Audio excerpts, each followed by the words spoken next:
Welcome to Racing Post Live. Day 3, wowee. We had Super Stradivarius getting beaten by a neck to Kyprios on day 1. Then we have seen brilliant Baid, and today the nailed-on Nashwa in the Nassau Stakes. Do you like it? We're all about alliteration at this show.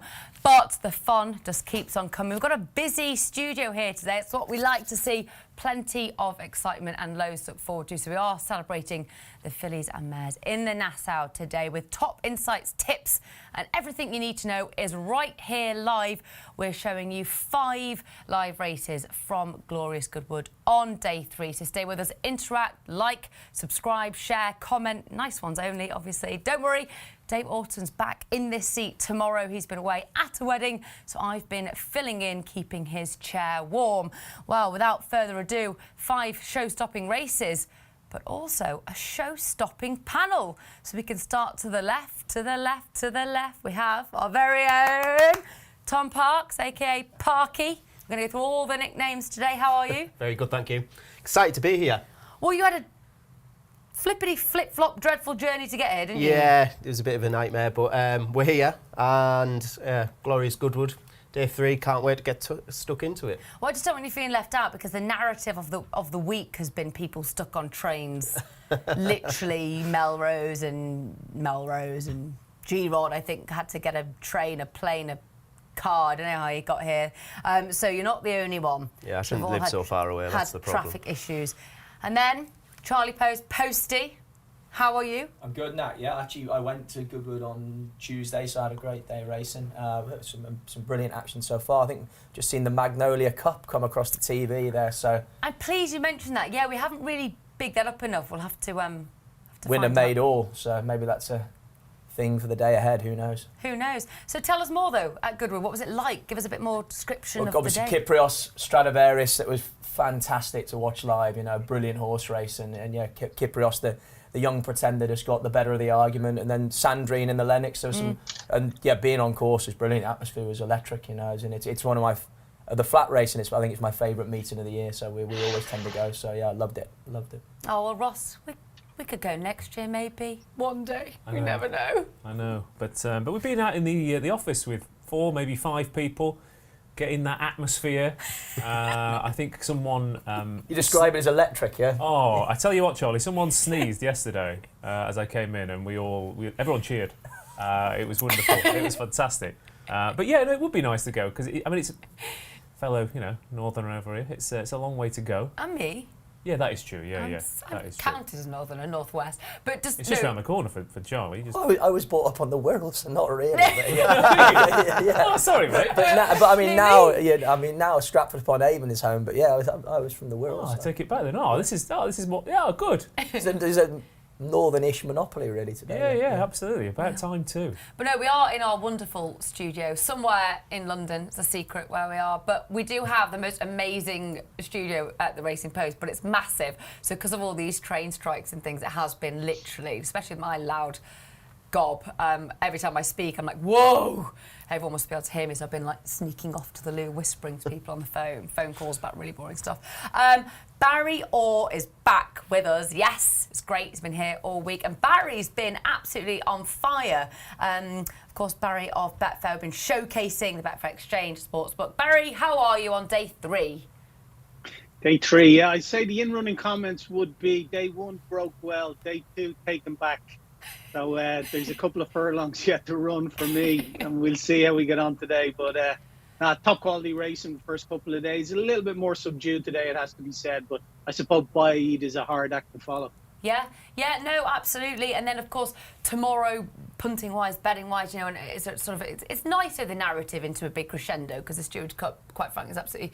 That's not even tomorrow. That's not tomorrow. It's still got 2 more days. Still got 2 more days. See what this studio's doing to me. That's racing festivals now. They just keep going and going and going. You still got Galway on Sunday as well. Exactly. No, loads to look forward to. Oh, God, no, Saturday still are highlight. But no, Barry, yeah, we've still got a couple of more days to go. But day 3, we can kick things off then. Roscoe for us back on the digit, walloping the keyboard, hopefully getting that. On the digit. Yeah, I'm doing the one, the magic finger there. This is the magic finger, Barry. I'm doing a DJ set after the show as well. Press Pitbull. play. Press Pitbull, play. yeah. Me and Pitbull teaming up. Yeah, special guest later on. No, but we always start with the Lucky 15. It's always for charity. We like to talk about it. We like to showcase it. So, Barry Orr, Rossi Ross, take the floor. God, I'm good today. Yeah. Obviously, yeah, you're right now. We're showcasing the functionality of not only the sports book and the additional places and the different markets on there, like lengthen your odds and without the favourite and each way, but also the exchange where you can be a backer or a layer. You're betting against other punters there as well. There's no margin on those prices. So obviously there's a win-only market, and then you place markets as well in the exchange. So we'll have a couple of bets throughout the day on both sportsbook and exchange, just to show the difference between the two and try, hopefully, to educate people around that. Everything we do is for charity. Obviously, it's retraining of racehorses this month, and we'd like to kick off as we usually do with a Lucky 15. We've had a couple of winners in it so far this week, but nothing to write home about. So hopefully today could be the day. And we're going to kick off in the first race to 150. I like Warren Point in that it's 5 places to each way punters on the Betfair Sportsbook there. So we'll avail of that. Warren Point in the first race. Then the 225 in the Richmond Stakes. Blue Light Bay is my horse there. Following race then 335, the Nassau. I'm going to put in Dream Loper. Favourite very weak there, Nashwa. And then in the nursery at 410, it's 4 places to each way punters on the Betfair Sportsbook there. We're going to back Prairie Falcon. So it's 15 bets, the Lucky 15. It's 6 doubles, 4 trebles, an accumulator, and 4 singles. 15 bets in total. We're going to do it for £1, and we're going to do it each way. So it's cost £30. What's that come to, Ross, if it wins? Job done. 7,636 quid for charity if that goes Woo! in. But it'd be a nice return if they all sneak into the frame at that price. Well, I'd settle for that. Yeah, I'm not Yeah. greedy. I'm sure retraining of racehorses aren't either at this stage. No, they'll take the place winnings, I'm sure. Oh, we absolutely will. Right, come on, we're all set. It is 13:37. I always love to get the exact time. It just excites me for some reason, because I'm very strange like that. The first race we are looking at... You're going to have just wait till you see the racing. If you like the time, Nat, tell you. I just like precise time. I like to see exactly where we're going, how far away we are. The first race, 150, this handicap then, 1 mile, 2 furlongs. Quite interesting, actually, this race, isn't it? The more Charlie and I were talking about it actually just before the show, the more you look at it, but then actually sometimes just keeping it simple, or when you first go through the form and something sort of stands out at you, you should stick with your gut, because I often do this and change and jump ships, and it's not a good thing to do. So should we start by going down the panel? We can do it in any order. We might, shake things up a bit today. We won't always go in the same order. We keep the element of surprise in this show. I'm going to start with Charlie Poste. Give us your selection, the 150. I've come down with a White Feathers Fall. Charlie and Mark Johnson have a fantastic record in this race. I think they've won it 4 or 5 times in the last 10 years. This horse stepped forward significantly at Carlisle earlier on this month and won comfortably. Granted, he's going to need a step up in form from this, but I think it's the sort of horse that's going to improve significantly as he keeps going up in trip, and 11 furlongs, 9 furlongs at Carlisle, 10 furlongs today. And also looking through it, I wasn't sure there's heaps of pace in this race. I think there's plenty of progressive horses in there, but most of them have sort of ridden patiently, and I just wonder whether White Feathers Fall, Franny Norton, could get out the gate and take them along and maybe see them all off. I think this horse is going to keep improving as he keeps going up in trip. An enthusiastic Franny Norton, Benjamin Button, I call him, ride. I mean, he's phenomenal, isn't he? He just seems to get younger and younger. He just has one of those spa pool things at home, genuinely, that you swim against the current. He was very excited to tell me he had that, and that's because he's got great shoulders and he boxes as well. Just thought I'd give you a bit about Franny Norton's anatomy there. Barry Orr, I think we will go to you next, Barry, and hear from you, because I know people love to get your picks and they can remortgage their house. No, I'm only joking. Responsible gambling, as always, are very important. We are only on day 3, so plenty more opportunities to come. But Barry, what's your selection in the 150? I'll just give you a quick run on the market first. Mid Dam is 4.6. B-side has been the real springer in the market into 5.5. Warren Point 6.4. 9.2. Sazi Waynes is 10, and it's 21 bar. I like Warren Point, and I really like Warren Point here Won a Newmarket maiden on the Rowley Mile. That's worked out really, really well. The runner-up has won twice since. The third has won. The fourth has won. The fifth has won twice since as well. Then he carried his Penno next time out in Doncaster and won easy. He got an opening mark in 94 and he went and ran in a 3-runner race in Ascot. Now, he pulled really hard that day. It was over 1.5 miles. They're dropping him back to 10 furlongs here. I think he's my nap at the meeting, to be perfectly honest with you. I've backed him myself. So at 6.6, he currently is on the exchange. But we're going to avail of the 5 places on the sportsbook, please, Ross. And we're going to have 25 quid each way just to avail of those 5 places. So we're kind of real insurance policy here. But yeah, I really like Warren Point. Okay, this is good. Barry's nap of the week. But no, seriously, it is a long week, though. And we were talking about it yesterday. And as Ross was, you really explained it brilliantly yesterday about punting as you do, that you take a longer view over things. It's not about, each day you don't sort of chase your tail, because that's a negative. And with 5-day festivals like Goodwood, pace yourself, enjoy it, lots of fun to be had. But great to hear from Barry there. The nap, Warren Point, can absolutely see the appeal with that. Parky, what about you? What's your pick? I like One East for Charlie Hills and Jim Crowley. This horse won a bit. I thought it was really impressive when it won at Sandown a couple of starts ago. Horse seemed to get an easy time of it on the front. He came right from the back and won with quite a bit in hand. He then ran in the Britannia way. He ran a perfectly good race in 6th. Travelled really strongly. Just didn't quite have the turn of foot of the others. I think the step up in trip will really suit. I'm quite keen. My one concern is, well, 2 concerns. Charlie Hills hasn't had a winner in 32. They've been running quite well this week in defeat. I think Pogo ran well in the Attorney yesterday, so it's less of a concern. But the pace of the race is a slight worry. I think he is going to be a hold-up horse, and I too not quite sure where the pace is going to come. But look, it's Goodwood Festival. I mean, you'd hope that there's going to be plenty of pace on, and I just think he's got a good bit in hand in that with the handicapper. Okay, well, we have our pace master at the end of the table there. Our statistician, our guru, quizmaster, jack of all trades, comedian. So, yeah, there you go. You name it. What do you think, Ross, so pace-wise? What do you think? Again, yeah, I mean, well, yesterday we saw in the handicaps, didn't there? There was very little of it throughout. And it was a lot down to the jockeyship, and Buick yesterday in particular had his eye on the ball in terms of positioning. I wonder whether Warren Point might actually go on, given how freely he raced last time out. He might be one of those. White Feathers Fall is another one again. Johnston and Franny Norton. But Royal Rift. Royal Rift would go to the front with White Feathers Fall, I would imagine. Yeah, it's possible. Yeah. Mian and George are up with those. So it's not. I don't think it's going to be a mad gallop. Okay, so that would mainly worry about V-Sight, I think, who came from the clouds last time out at Sandown, and looks one of those horses who needs a proper good gallop to thrive.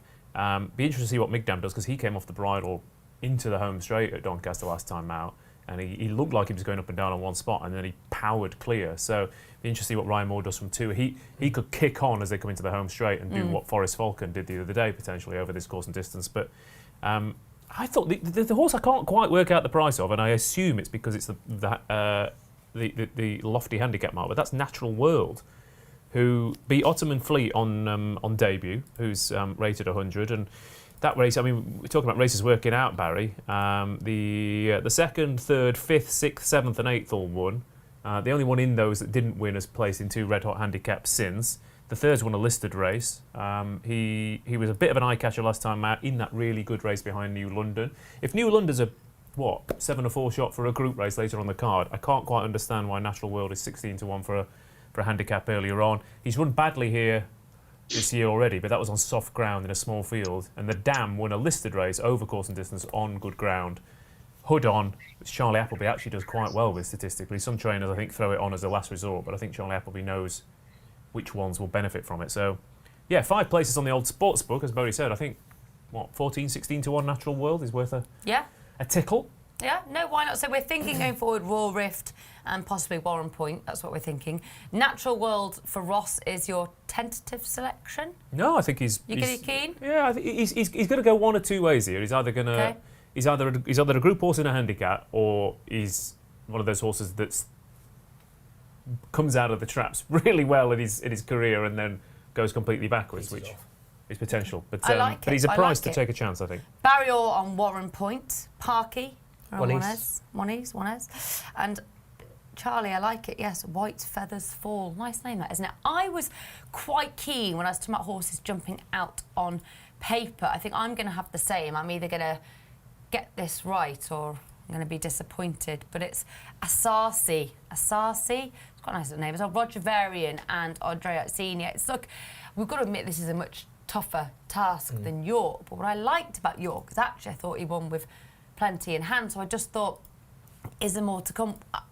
The thing with this horse is the wind ups obviously helped him. Saw that at York. I'm interested in because he's a really nice moving horse and I see him going well at the track, on the going. I like the way the horse moves and I just think from those connections and at a price of, at the moment, about for 9.4, so we can just do a quick 9.2. We can do a quick look at the market. Migdam is 4.7, V-Site 5.5, Warren Point, Barry Orr's pick at 6, Monez at 10, Asasi, my pick 9.2, Natural World, who Ross thinks is worth a shout at a really good price here, 22, and then we go 17.5, and Charlie, yours is 21. So we've actually got some really quite good prices knocking around at the moment, haven't we? Just a quick shout out. So you're with White Feathers Fall. That was your pick, right? Yeah. Rare in a handicap of this nature at Goodwood for the Johnsons to run one horse. Yeah, they're normally multi-handed, aren't they? Yeah. They normally have literally anything in the yard that is even point. vaguely within the ratings band, and they. Are we taking that as a positive or a negative then? Well, I mean, they've won it. What? I think four in the last 10 years. Yeah. Yeah. Is the negative potentially what? They don't have enough They just don't. horses to compete. Yeah, in exactly. tracks. Yeah, so Yeah, possibly. chuck Yeah. something at it. Yeah. They definitely have enough horses. Now that could be, I think it could be seen as a positive. Let's take everything as a positive posting. I mean, look, that's my nature anyway. So yeah, I'm going to roll with that for sure. And Barry, I just did a quick recheck on the market, but sort of no drastic changes. I mean, we're sort of 3 minutes away, and it's always nice when we see them getting their way down to post, isn't it, before they start to load? Some money for as good as Sober gets. That's 18 now from Bigger. 18 was traded around 23, so a little bit of money knocking around for that. But Mijdam 4.8 is relatively strong at the head of the market. 5.8 Warren Point now. That was 6.2 a little while ago, so that's come in for a bit of support. B-Site out to 6. Juanez is 9. 9.8 Ayazi. Okay. Well, we do have a social. Keep the socials coming. It really gives us so much momentum throughout the afternoon. We love it. We love hearing from everyone's point of view. And it's nice to welcome Jesus back, who is good at getting in touch with us. And he says Warren Point wins. I like it. I love the commitment. Simple. No, too descriptive. Just Warren Point wins. Let's see. This trophy gets passed around. Barry won it the first day. I think I won it. Did I win it day 2? Yeah. Who won it yesterday then? Yesterday was day 2. It's just day yeah. Yeah. I'm really struggling with this concept. Yeah. With the time, you're good. That With the today day, Yeah. is day 3. Yeah. I'm really getting into my. I mean, to be fair, this is but it does get to the point where because, like I said, we had the Stewards Cup draw this morning, so you're already thinking about Saturday. I know. G-Rob was saying yesterday, wasn't he? He was like, he's got no idea what day it Pickles, is. absolute But we pickles. do have another social, which is great, and it's Future Horse and Future Baseball, New York. God, baseball. Hi, Bonnie folks from Japan. Hi. Oh, we love having our international people. Australia, Japan, Australia, Japan. All the countries. We just love it. So keep contact. And another one, Frizzy Red is back. Yes, come on, Frizzy. V-Site in the first. Well, should we talk about V-Site a little bit more then? Hollie Doyle and Rafe Beckett, because you made a good point yesterday, Rossi, about Rafe Beckett, didn't you? That really he's firing along. I mean, he never isn't. He's never out of form. Fast ground, soft ground, you name it. His horses, they are beautifully positioned, beautifully placed in races. He clearly, he just doesn't waste any bullets. He knows what he's going for. He clearly has plans with horses. But like I said, this horse was really impressive last time out. But upped in grade off of box 13 coming from the back. Draw the factor here or not with this? I think, look, given the way the horse runs, Hollie Doyle's going to have to switch this one off, which we were talking about this about the cutaway. This potential that the jockeys suddenly go, oh well, the track's changed today, and then they go a little bit. Yeah, I think naturally, I think you probably will. Do you just wait? Are a lot of ones waiting for the cutaway when it says that the reason why a lot of these handicaps have been run a little bit slower? I'm not sure. Pedigree-wise, though, V-Site very well related. I mean, you'd imagine there is scope in this mark. Yes, well, these are the puzzles that we like to solve, but just to let... Did you get it? I love it. Beautifully done. The loading process is well underway. I think we actually only have 2 more to go in. It looks like Natural World is going to be the last one to go in. Migdam now at 5.1, V-Site at 6, Warren Point at 5.8, Wanez at 8.8, Asasi at 10s. And I am going to go firstly over to Ross Brierley for the commentary of the 150 at Goodwood. And they're under starters orders, and... They're off. We've got a stumble. We had a stumble there from Royal Rift, it looked like, who wasn't particularly well away. Neither was Blue Trail, who has to be rustled up down the inside. But we were worried about pace, and I think all the jockeys were worried about pace, and now a few of them are duelling for that lead. White Feathers fall, Migdam on the inside, Blue Trail coming through after that stumble, Court of Session, Natural World, Asasi. There's 3 by 3 now, a few coming down the outside, Royal Rift and Schmilson as well. V-Site, as we predicted, is held up at the back. Wanis is refusing to settle, a strongly run mile handicap last time out. He doesn't know what's hit it today. How are you feeling, Parky? Yeah, not good. He has really struggled to settle. You'd hope he would have put his head down by now, but look at him. He's going. He's off. He's yeah. all over. Oh, he's off. He's going. He's absolutely off now. He is off. He's which Carlton is not away. going to... Well, we were worried about the pace for Wanis. He's just decided that he's going to... But Posty, what about you? You happy? I'm happy enough Yeah. at the moment. Yeah, I mean, I think as the race has settled down, they're just going an okay gallop. I don't think it's too frenetic. I mean, and so White Feathers fall. I'm more than happy. Yeah. And Barry Orr, what's the market saying? Migdam obviously is in a good posse. It's 4.46, V-Site 6.2, Azi, and then that's it really. B-Side 5.6 now. Okay. I think Blue Trail's got a nice posit. If I was Franny Norton, I'd be pretty annoyed with when he's going on the outside to ruin things. But yeah, interesting to see where they go. Hollie Doyle looking for a gap at the back, but it's still Wanis in front. Migdam, Ryan Moore looking to switch out. He doesn't want to get stuck on that rail. Here comes Blue Trail, who's had a nice trail. Quarter Session down the outside. Schmilson, V-Site now going round the entire field to throw down a challenge. Asasi's looking for a gap. Migdam is desperate for room, but he will just stay on very strongly. He's the one to beat, I think. Warren Point's got a chance in the red cap down the outside as well for Barry. Come on, let's get excited. Come on, Billy. Down the outside, it's Migdam. Warren Point down the outside. Blue Trail in between. Here comes Barry's knack of the week. Barry, Warren Point. Warren Point is Godolphin 1-2. Warren Point, Blue Trail in front. No battling on. Warren Point from Blue Trail in front. Warren Point is coming down to throw down a challenge, and he's landed the nap of the week for Barry. Nap of the week landed. Warren Point beats Blue Trail. There you go. Job done for Barry Orr. I've never been so excited for me losing as someone else winning. Billy Buick. Billy Buick strikes Back again. again. Superb ride, that. That was, wasn't it? When did they know, Barry? They know, just in the shadows of the post, really, Nat. Yeah. It has to be said. What was Blue Trail and Frankie the Tory, the runner-up, that traded at a low of 1.47. Yeah, he had the best run through, Barry, and yours is I think value a bit more for that margin. Yeah, you'd have to say. I think the key to him was getting him settled, and when Wanes hooked it up and that injected a little bit of pace, that helped him. But he's come around the whole field after being drawn. He was drawn 6, and he's come widest of all to get a clear run. So yeah, you could mark him up for that. Fred had a high of 9.4 in running, but man's riding like a demon at the moment, isn't he? Mm-hmm. Wow. Gosh. Yeah, he really is. He's got the. I mean, he's not. It's normally his new market exploits, isn't it, Buick? But when he gets his teeth into a track, he's pretty much unbeatable. I mean, there's probably no other jockey who has more sort of trebles 4 times, 5 times on a car. No. Yeah. No, it was an adorable picture, was it? On Instagram, actually, of William and doing his stretches in the morning, and his son's on his back. It's so cute, and actually, that's the beauty of certain elements of social media, where we get to see these pro jockeys, that the people that we look up to. Many people look up to, particularly William Buick, the way he's riding, and be able to sort of see that more personable side of him is fantastic. So yeah, William Buick on an absolute roll. We've renamed him Billy Buick. So next time we see him, probably going to get our wrist slaps. But it was a lovely performance. It did go close, but Barry Orr landed. What he did actually say, to be fair, was a nap of the week there with Warren Point. So anything to take from the race? Any analysis from you, Park? Anything that... I thought the winner, as we've said, I thought he won with plenty in hand. I mean, Yeah. he's had much the hardest to do.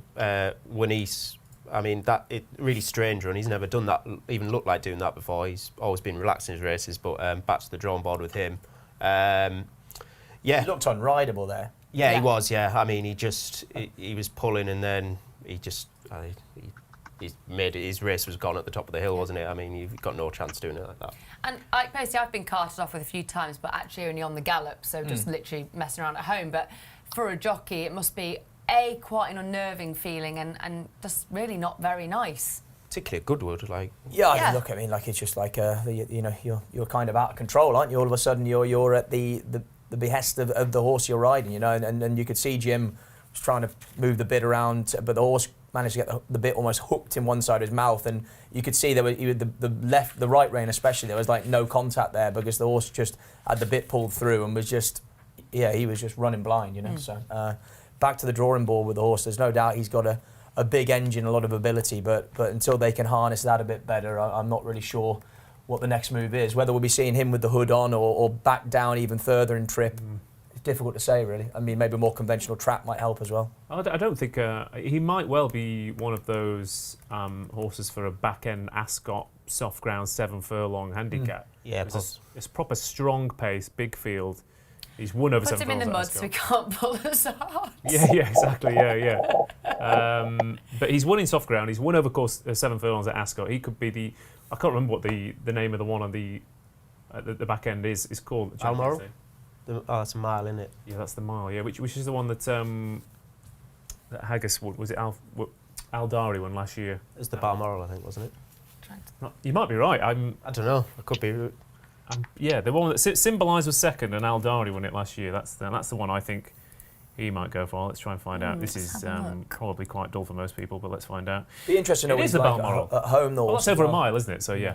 It'd be interesting to know what the horse is like at home as well, because again, it's one of those where it might be sort of a paramount for the team at home to put in a lot of work trying to get the horse to switch off, you know, which again is testament to the behind the scenes work that goes on, because at the moment the horse is doing it all the wrong way. Like, his timing is absolutely awful. You know, he wants to win a race through the first furlong and a half, and you know, like I say, his timing and his rhythm is all to pot completely at the moment. And I like to make that point, because that is where that I for one completely agree, and I have huge admiration for trainers. It is not taking horse up gallops, getting them fit and running them. It's so far from the truth. It's the physio, the chiropractor, the farrier. Make sure you've got the best farrier. You know, making sure they're swimming or they're cantering or they're hacking or they're doing, and the method that goes into it, and then every single horse is different. And you're also then you've got like 100 of them. With the guy that trained the winner, I think is one of the very best at it. You know, thinking out the job the team they have. Like, he has a brilliant record with horses that have been gelded, and like you say, the hood. He's one of those that actually has a real positive record with the addition of that. If you like, there seems to be a lot of thinking that goes on behind the scenes. Much as he's got probably some of the best merchandise to go at it with, but you've got to keep delivering, haven't you? But he seems to have a plan for them all, you know. Yeah. I think that's the thing. We were saying this last night about that everyone else's idea about a handicapper. Charlie Appleby's handicapper is, well, he's not quite a Group 1 horse yet.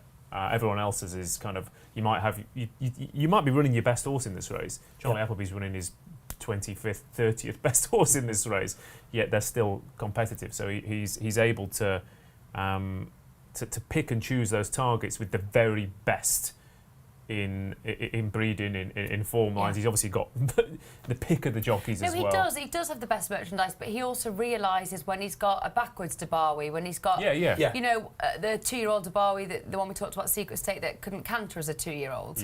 You know, and he knows when he's got a 4x4 and when he's got a Porsche, doesn't he? 100%. And then with Secret State, obviously, over the winter and whatever they've done with it at home, and the patience or whatever, and the strengthening, that we've now seen it come to fruition. So it's that wonderful ability to gauge a situation, to time it, and to have patience. If you don't have patience with horses, it's not the game for you.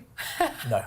Is it? Not. No. Because they just can be so frustrating anyway. I think again, it might well be this might be oversimplifying the handicaps this week a little bit in terms of horses to take out of it, but we've had Solcombe yesterday, Peripatetic yesterday, horses who were switched off at the back, drawn wide in races that developed as they turned into the home straight by horses who were drawn low. I mean, Migdam's finished third, drawn 2, Blue Trail's drawn 3, Warren Point's drawn 6, V-Sight has drawn 13, come from last to 4th, never involved, but you think there'll be a 10 furlong Sandown, York, Epsom handicap or something that Rafe Beckett will find, maybe Doncaster. I mean, there's a lot of tracks that I think will suit V-Sight. I think he's proven that he's up to that kind of class and grade as well. Like he's got a little bit in hand on his handicap mark. I think he just gelded a couple of starts ago, wasn't he? So he's still unexposed. I mean, it was asking a lot, wasn't it, to beat that lot from 13 from last.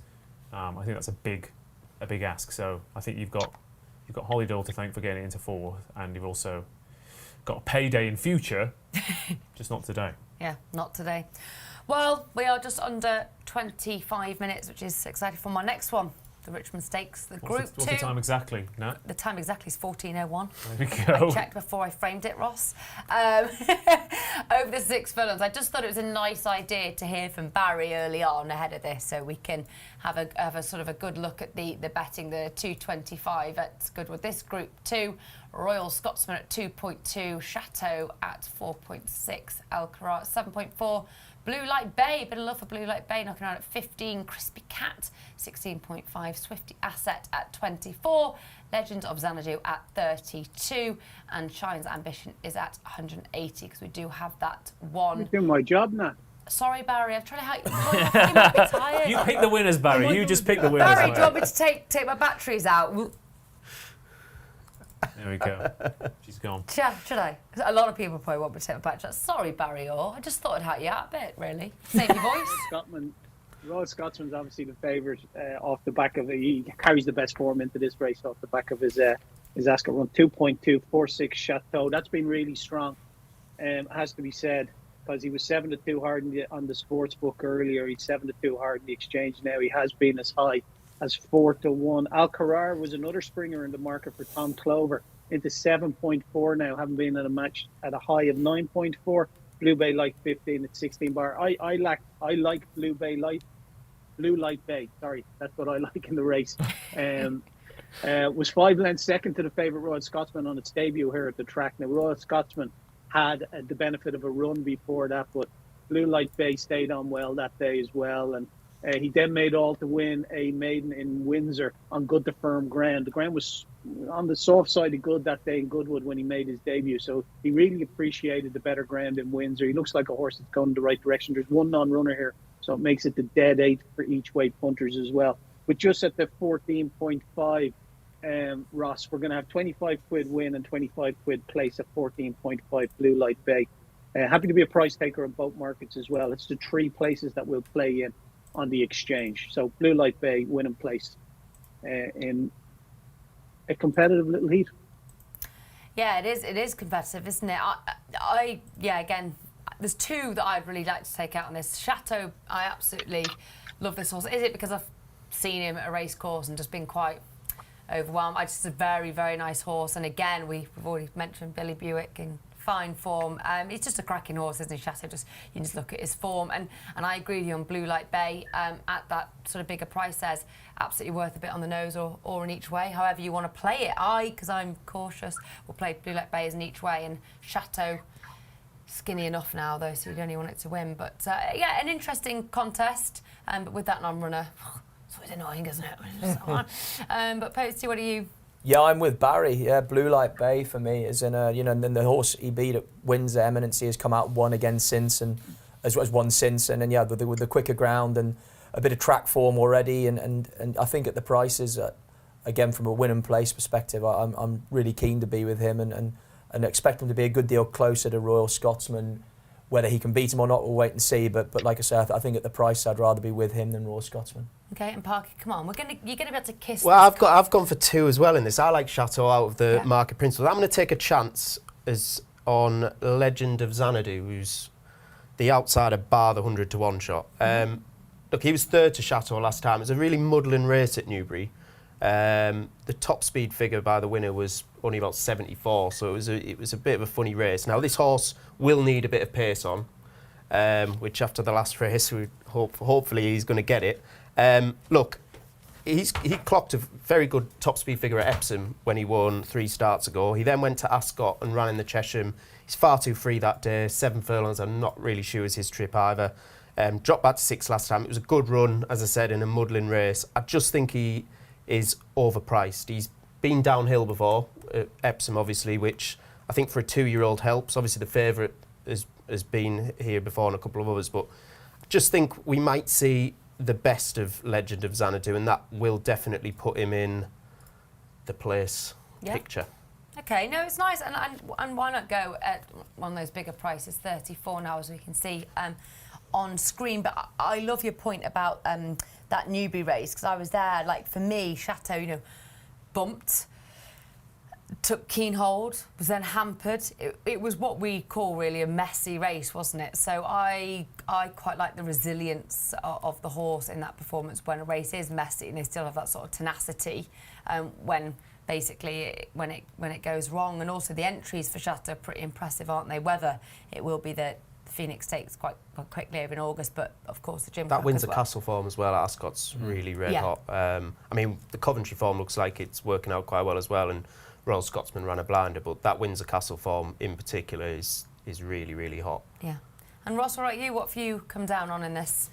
Yeah, I mean, the 2-year-old race has been pretty good to me again, all season really, and like I said, there's a certain bar I think you have to hit to win one of these races. To be fair, quite a few of these have, but this is I'm not. I don't know whether he is my nap of the week, but he's the one I've had an actual bet on, given the shape of the race, and that is Alcaraz, who I was wildly impressed with at Windsor last time out.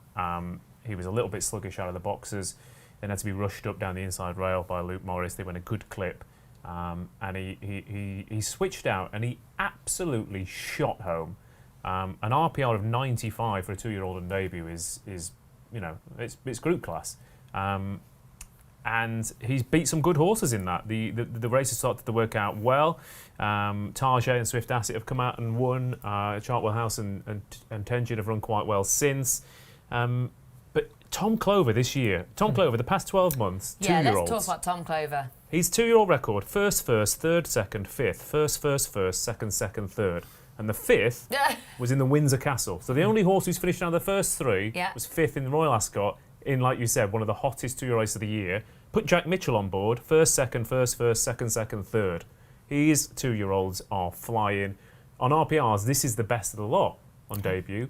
Now, his other 2 good ones have both been beaten a neck and a length by Chateau, so I think if that one pips him, Billy Buick might be getting he might be doing a Kieran Fallon to Billy Buick if Chateau pips him again.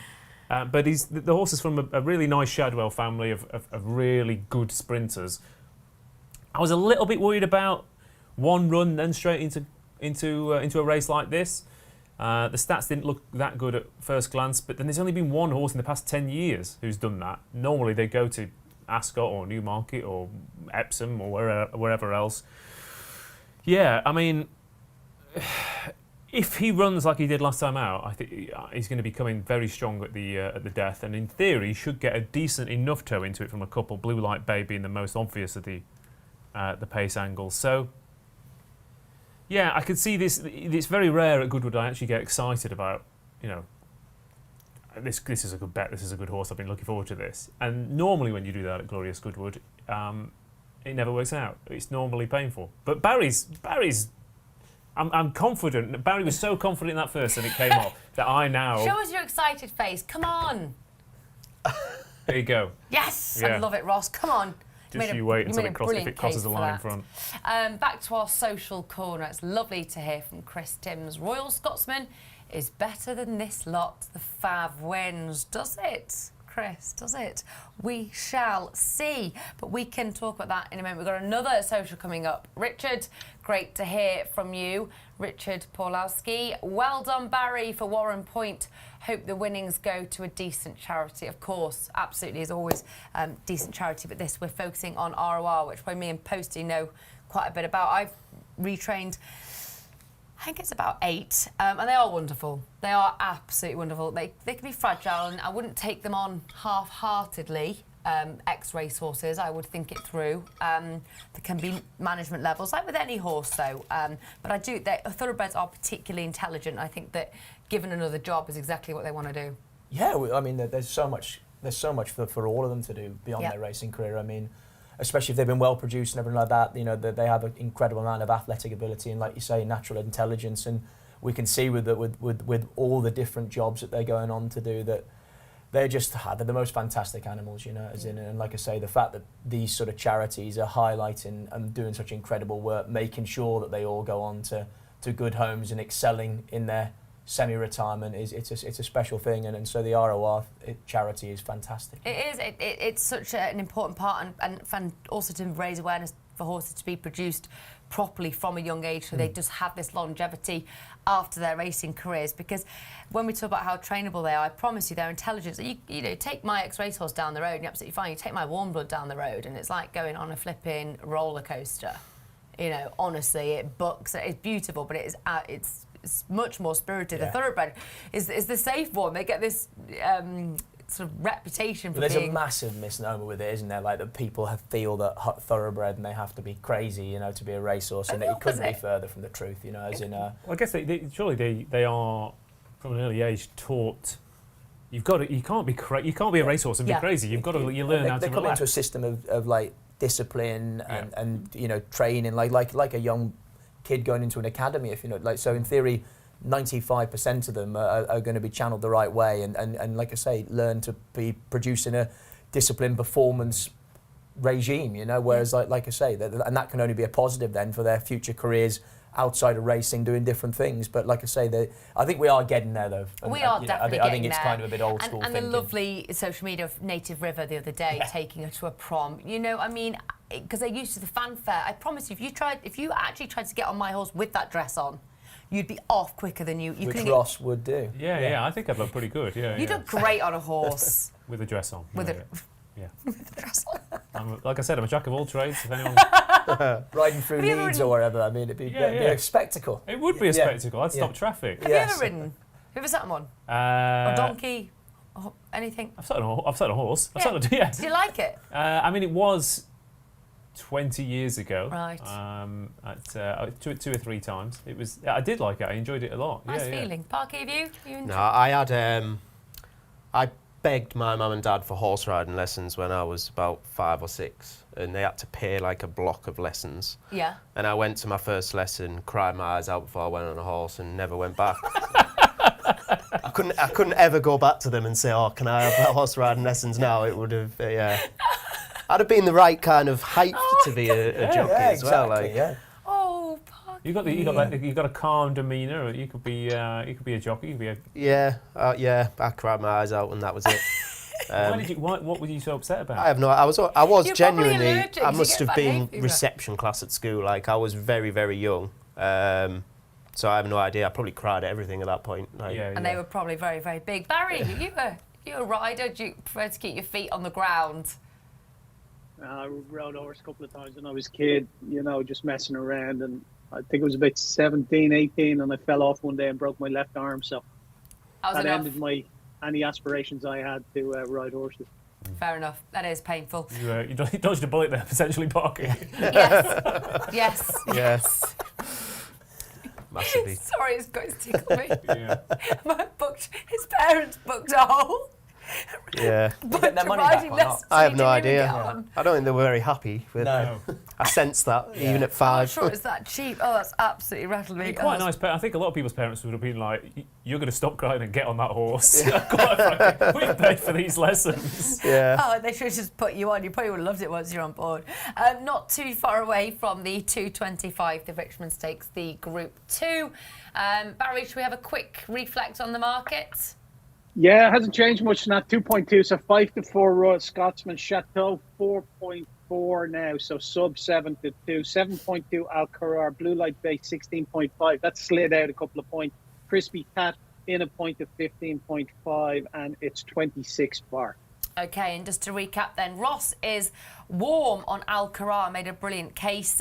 Barry and myself and like Blue Light Bay. I like Chateau for win, but it's obviously a short price there. And Parky, you're going to have a crack each way on Legend of Xanadu. Yeah. Yeah, I like it. I like it. Who was yours, Posty? Yeah, Blue Light Bay as well. Yes, right. Yeah. Yes, of course it was.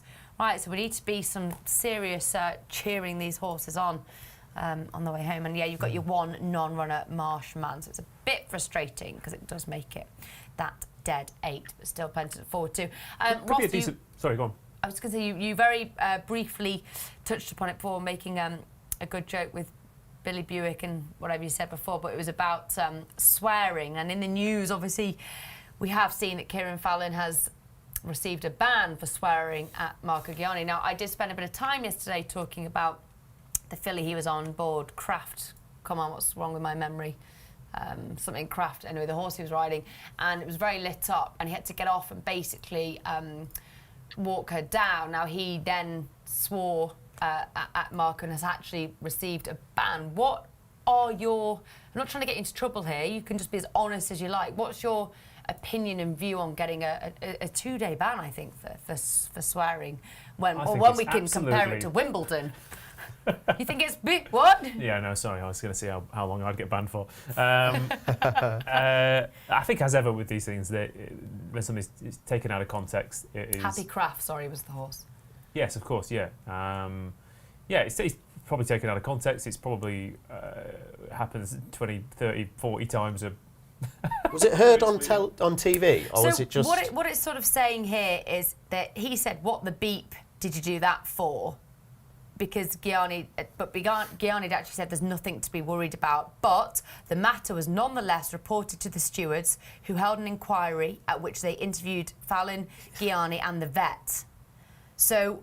It's ridiculous. Someone's heard it and reported. I mean, like, let's be stronger about this. It's absolutely ridiculous. Like, it's live sport. I mean, it's competitive sport, like you say, where a lot is happening. The horse he was riding had been tricky, hadn't it? And like, you know, I'd imagine Marco Gianni was getting too close to him. It was maybe a keen horse. It was being difficult That's to exactly handle. what happened, because he had to get off, and he was saying Gianni should have pulled up soft whisper to stop, because actually if that horse get away from him, let loose, it would have been. But it says here that yes, apparently it was overheard by 2 members of the public and a veterinary officer. I mean, not only is it live sport, but like this, as we've just mentioned earlier, like the safety of jockeys and stuff when there's situations like that. I mean, you can understand why the guy's frustrated. Like, it's a slippery slope if you start giving bans out for that. But it's a tough one on the stewards, because if someone does go and...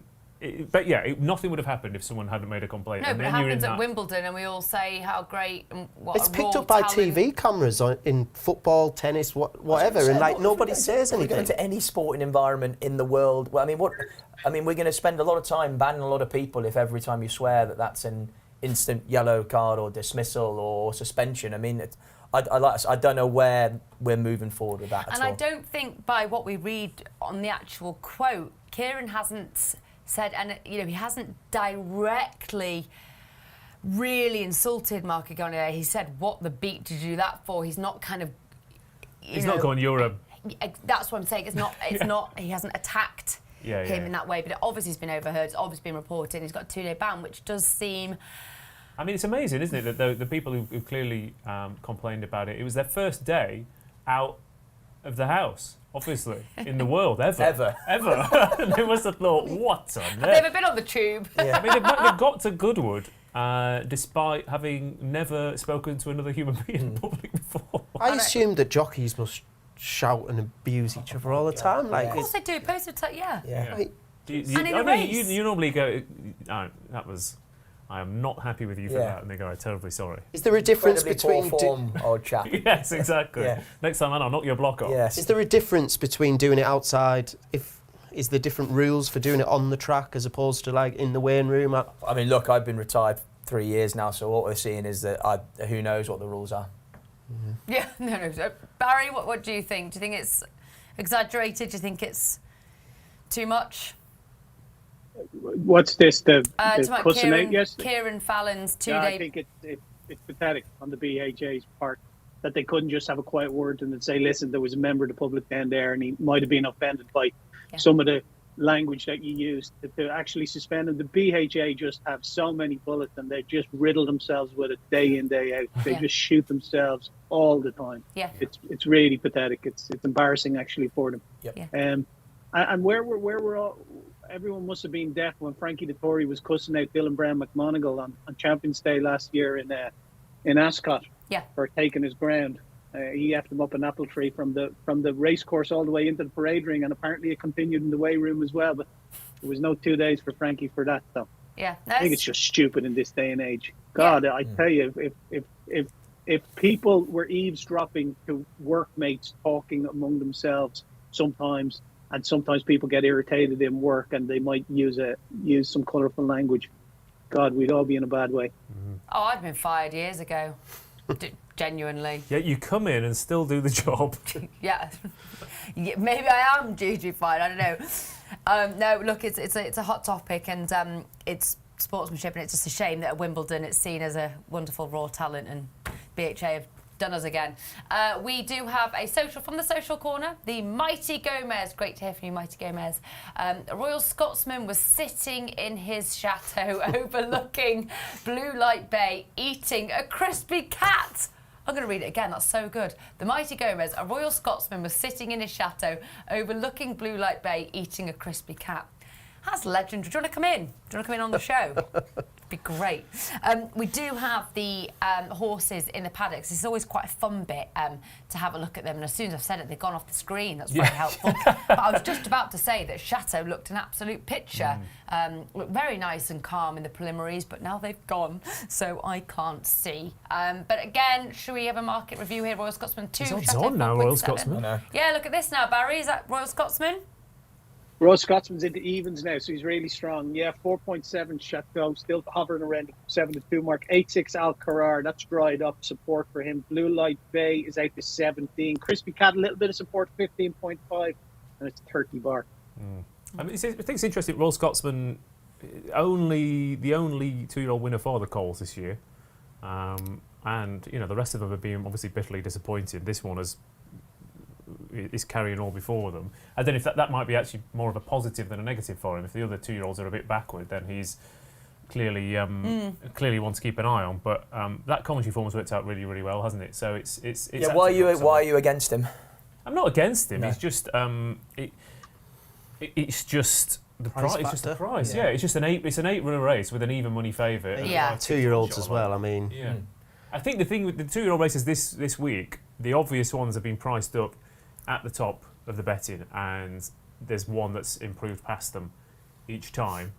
So it feels a bit like it's that time of year where the baton's been slightly passed from your early season horses, your Newmarket, your Ascot horses. Royal Scotsman's still probably got a bit more up his sleeve than say Rocket Rodney yesterday. But we've seen Holloway's Boy beaten, we've seen Rocket Rodney beaten. So we've seen that Royal Ascot form actually come a cropper. and both of them ran perfectly good races. It was just an improver who kind of went past them, And an improver who was stepping out from novice company into this for the first time, which is why I think your Alcaraz and your Blue Light Bays are probably the more interesting ones, because they are the ones at this time of year who do potentially have a stone of improvement in them. Whereas you know where you stand with Royal Scotsman and Chateau, and it's a very solid standard. But I think a lot of people sometimes get sucked into the group in the listed form, and then you're looking at your Blue Light Bays and your Alcaraz, and you're forgetting that Royal Scotsman and Chateau were coming out of a novice one. So you've got they haven't had their chance at this level, have they? You know, they're improving on their way up there, aren't they? So it does make it an exciting race, and they are underway with the loading process. It's quite eye-catching, actually, just the physical stance of Legend of Xanadu. He's big, very, very big, and sort of bulky and very well muscled. A different sort of type to Royal Scotsman, who does look really stripped up. And you've backed Legend of Xanadu, haven't you? Yeah, I have, yeah. I just think that he's way overpriced here. I mean, but it is a good race. As I said, he's probably going to need a little bit of pace on. But we'll see how it goes. There he is, parking pictures. But yeah, it's an interesting race, isn't it? It's good because we've got okay, we kind of agree a bit on Blue Lake Bay, some of us, and we agree, but we have a slight difference of opinion, and it's going to be quite fun calling our picks home. So they are nearly underway. Legend of Xanadu has gone in. We've got Blue Light Bay, this colt by Exceed and Excel, making his way into the stall. And like evens now at Royal Scotsman. And finally, I think, is that Alcaraz, is that your pick, Ross, going in? Yeah, he drifted a little bit, which worried me. He might have been getting a bit buzzed up, but he seems to be okay now. Yeah, a little bit warm, but I won't worry too much. Yeah, Well, probably Ross, is go. a little bit warm, isn't it? So how are they going to work out? Will Blue Light Bay get across to get that rail? And they're off. They're racing away. His Legend of Xanadu has swerved violently out to his right, and the early pace comes from Shine's Ambition and Swift Asset down that rail. Chateau and Alcarrara settled in behind those. Crispy Cat's now pulling his way into a lead as well. And Royal Scotsman has got the pitch perfect position in the van right behind these front runners. Chateau might get first run down this rail, though Blue Light Bay is not making the run in today. He's also a bit sweaty. Legend of Xanadu is last with Alcaraz second last, but it's a decent clip here. A few of them taking them on. Yeah, Park, how are you feeling? That was not ideal for you. Yeah, Legend of Xanadu. Yeah, he's up against it. Chateau, it's whether he's going to get the run. I mean, Royal Scotsman's come alongside this leader here, and possibly he's going to just block that gap for Chateau. Well, we're only 2 furlongs out. So Barry, what's the market saying? What's going on? 3's on now, Royal Scotsman. Okay. Front, looks all over. Yeah, here comes Alcarar out of the chat pack, though. Alcarar does finish very well. He might have a chance here. It's Royal Scotsman from Alcarar. Royal Scotsman's got first run. Alcarar staying on with Crispy Cats. Royal Scotsman, he has got first run. He's got the Coventry form. He's got cause and distance form. And Alcarar is going to finish a gallant second to him. But Royal Scotsman got the pitch perfect ride throughout. Beats Alcarar into second place. And it's tight for third. Chateau running on late might well have just nabbed the bronze medal on the near side, but everything went right for Royal Scotsman. Clearly that course and distance form has done wonders, but yeah, big run from Alcarar in second, given the experience of the winner, but that experience, that course form has played a big part there. Yeah, but they knew pre-Barry, they knew during and post it has gone the way that they thought with Royal Scotsman there. Yeah, the Betfair SP of evens, he never traded any bigger than that in running. He really had he had a box seat all the way. It opened up lovely for him. When he went through the gap, he was 3's on with a matter of 2 strides. He was 10-1 on, and then all the way down to 101. Alcaraz didn't get the run of the race, really, and he's ran on to finish second, but he didn't trade low in running at all, lowest of 4.1. Okay, and Posty looking at the replay now, so we can pick the bones out of this race slightly. Just pretty straightforward, really, for Royal Scotsman. Yeah, I mean, I think Royal Scotsman, well, he's probably the best horse in the race, but he also got the best trip, I think, throughout. You know, he got the track speed. It opened up perfectly when Jim Crowley wanted to, and you know, he's put daylight between them. Alcaraz, you'd imagine, is still the big improver in this field. You know, he looked a bit tapped for the toe. You can see Jack Mitchell almost, his knees coming out, trying to get his heel right into the horse, trying to squeeze him forward into the bridle. He's kind of lugging a little bit right away from the rail as well, and he makes really good late headway, and you'd imagine he could probably go up and trip a little bit as well, you know, as in I think he's the one to take out the race, for all that Royal Scotsman's got that latent class, you know. Right, yeah, okay, that's interesting. Yeah, I think Alcaraz, he could go up in trip, but I think he looks one of those, like I said, he's Shadwell bred. He's kind of, not necessarily, he's not going to be as good as Maharo necessarily, but it's a similar type of a strongly run 6 furlongs, I think, will suit him down to the ground. But his inexperience has cost him a little bit, whereas Royal Scotsman's everything. He showed a very nice turn of foot there to kind of take the gap to follow Royal Scotsman at the end. And he's the first two. He might well be the last one off the bridle. Yeah, there, it just closed on him there, and if they were side by side, I think it'd be an interesting. He's ended up a length and a half behind Royal Scotsman throughout, hasn't he? And he kind of, you know, he hasn't been able to peg that gap back. Maybe a more conventional trap might help as well. Yeah, I'll just have a look again statistically. I mean, we're saying the horse got the perfect trip through, but obviously the man to my right will attest that is down to the guy on top. Yeah, no, completely. I mean, I think this was just one of those situations where, as well, maybe, you know, Royal Scotsman's got a bit of speed to his inside, and he broke well as well, which again could be massively down to the jockey. And then Jim was able to follow Ryan and whoever else it was that was making the pace, Swift Asset and Shine's Ambition, Danny Tudhope, and like you say, that then when the gap opened, it was perfect for him, and he had enough horse to go through it. So yeah, credit to Jim Crowley as well. Well, I just haven't looked at the last 2 years, 6 furlongs. Jim Crowley has won on 20% of his rides. well, that's now 35 from 168. If you'd have backed them all blind, you'd have made 27 quid just backing every one of Jim Crowley's over 6 furlongs. I mean, obviously, he's riding a lot of. He did. He came alongside as the leader started coming back to them. He was off the rail a little bit. He had the speed and the awareness to kind of draw alongside it, which it shut Chateau in. So he just didn't even have a chance to kind of go with them. I'm not sure whether he'd have had the speed to do that. It's just interesting. That's clear. Like I said, that's a Chateau in third. We've seen William. I mean, William Buick's been excelling on the round track, and not that he's not good on sprinters, but obviously the horses you ride, Buick's got those middle distance horses he's riding, and Jim Crowley's probably riding a lot of speedy sorts, and you can see that experience in these races. Yeah. They make the right decisions at the right time, and I do think some jockeys are. Yeah, they're better at making those snap decisions over sprints. They can't be absolutely A1. Well, they can be, but it's very difficult to be absolutely A1 at your 5 furlongs, 6 furlongs, 7 furlongs. Different skill set, isn't it? Mile 2, Yeah, mile 4. It's a different skill set. Yeah. You're absolutely right. No, it is, and also 6 furlongs. I know it's not quite the 5 blink and it's gone, but like Charlie, you said, they've got to break well. Everything has really in these sprint races, things are going to fall into place quite quickly. So Chateau, we just think didn't quite have the speed. Yeah, he did get trapped in as well. So I don't know if he got a chance to really show his true colours, but I think he was. I think he finished where he would have finished anyway. I think. Yeah, but all in all, the best horse won. The Feature Hayes, of course, it's nice to see actually in picture. I think Jim Hay is being interviewed. Very, very famous colours, and they'll be absolutely delighted on a big day at Glorious Goodwood. And it's nice, isn't it, to see so many people buzzing round the atmosphere. Yeah, so you were there, but the atmosphere looks absolutely fantastic. I know you were there the other day. No, it was quality. Yeah, I mean, like I said, it's one of my favourite meetings of the entire year, and yeah, I mean, if you're not buzzing after a performance like that, I mean, he's in it was a tidy performance, wasn't it? Backed up the Coventry form, and he looks like a horse that's still got. Looking at him in the flat, he looks like he's still got a bit of scope moving forward. As in he's going to be a big contender. I don't know where he go next. Champagne, Dewhurst, something. I mean, like he's going to be a contender for all those sorts of races, isn't he? Yeah. Yeah, I wonder what the breed it might be. Yeah, whether he'll go a. I mean, he's a Glen Eagle, so I don't. There's no reason why he shouldn't go a bit further still, isn't there?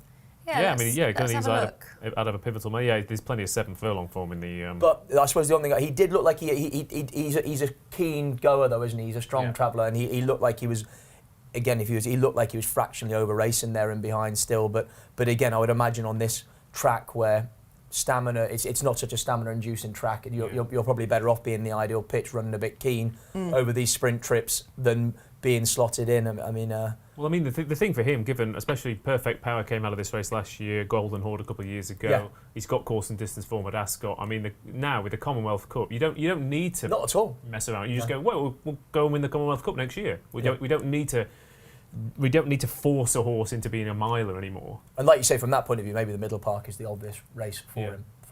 You can buy Glen Eagle as well. You'd think, and his form suggests that quick ground's probably going to be key to him. He has that kind of action, on top of the ground action. Yeah. He's got lovely deep chest. Well, entries-wise, thus far, though, of course, a lot of these are the same. Yeah. The Jim Crack and then absolutely the Champagne stakes. But Barry, does that affect anything in the ante? Is it just too early to say now with something like the Jim Crack for Royal Scotsman? Is there any?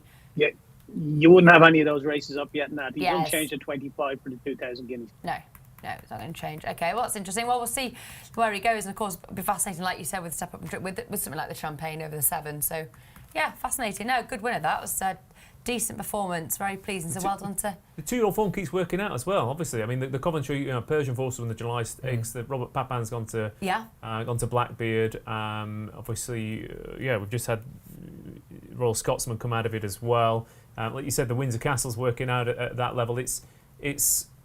I think it's a really strong juvenile crop this year, which is Nice to to see. rare, but it's nice to see every level represented quite nicely. So it'd be interesting to see when we do get back end if what happens in your Dewhurst, your middle plots, because there's so much more. that division is the 2-year-old division is so exciting because you've got. Yeah. They then split off into all sorts of future. Yeah, no, you're making a really year. good point here, and that is also what is really exciting about the way and the narrative that flat racing goes. And when you get to see sort of these juveniles, I think it's just that's the fun of it, isn't it? Where they're going to go, and then you see them go, and then you get all your ideas for the following season, which is. I mean, I know, of course, we get that in jumps as well, but it is so exciting to have that juvenile, and you can put all your little pieces of jigsaw together and get really and have some great anti-post. Yeah. Who's the best 2-year-old you've seen this season? Who is the best 2-year-old I've seen this season? Crikey. That's a good Well, question. Bradsell was a Put you pretty massively on the spot authoritative there. winner of the Coventry, wasn't Bradsell was, my winning tip. he? Was it? So Archie and I'll tell you what, I'm going to see Hollie. who's come top of the my figures of the 2. Why? Who's yours, Parky? I feel like you've got one. I'd probably go with Little Big Bear. I still think that Windsor Castle was. Yeah. And he was very impressive next time as well. I think it's the 2-year-old division in particular this season has been very, very interesting because you've got ones over different trips. You've not got a one that everyone's talking about and is a really short price for the 2,000 guineas. They seem to be coming from all different angles, and it wouldn't surprise me if the guineas favourite come Mays was starting off at 6 furlongs and running over 7 furlongs, and we don't even see him over a mile until next year. I think that's a really interesting point. I think the most impressive, the top of the figures, the most impressive performance I've seen is Dramatised. We haven't seen her out yet. Is but she likely got the Nunthorpe?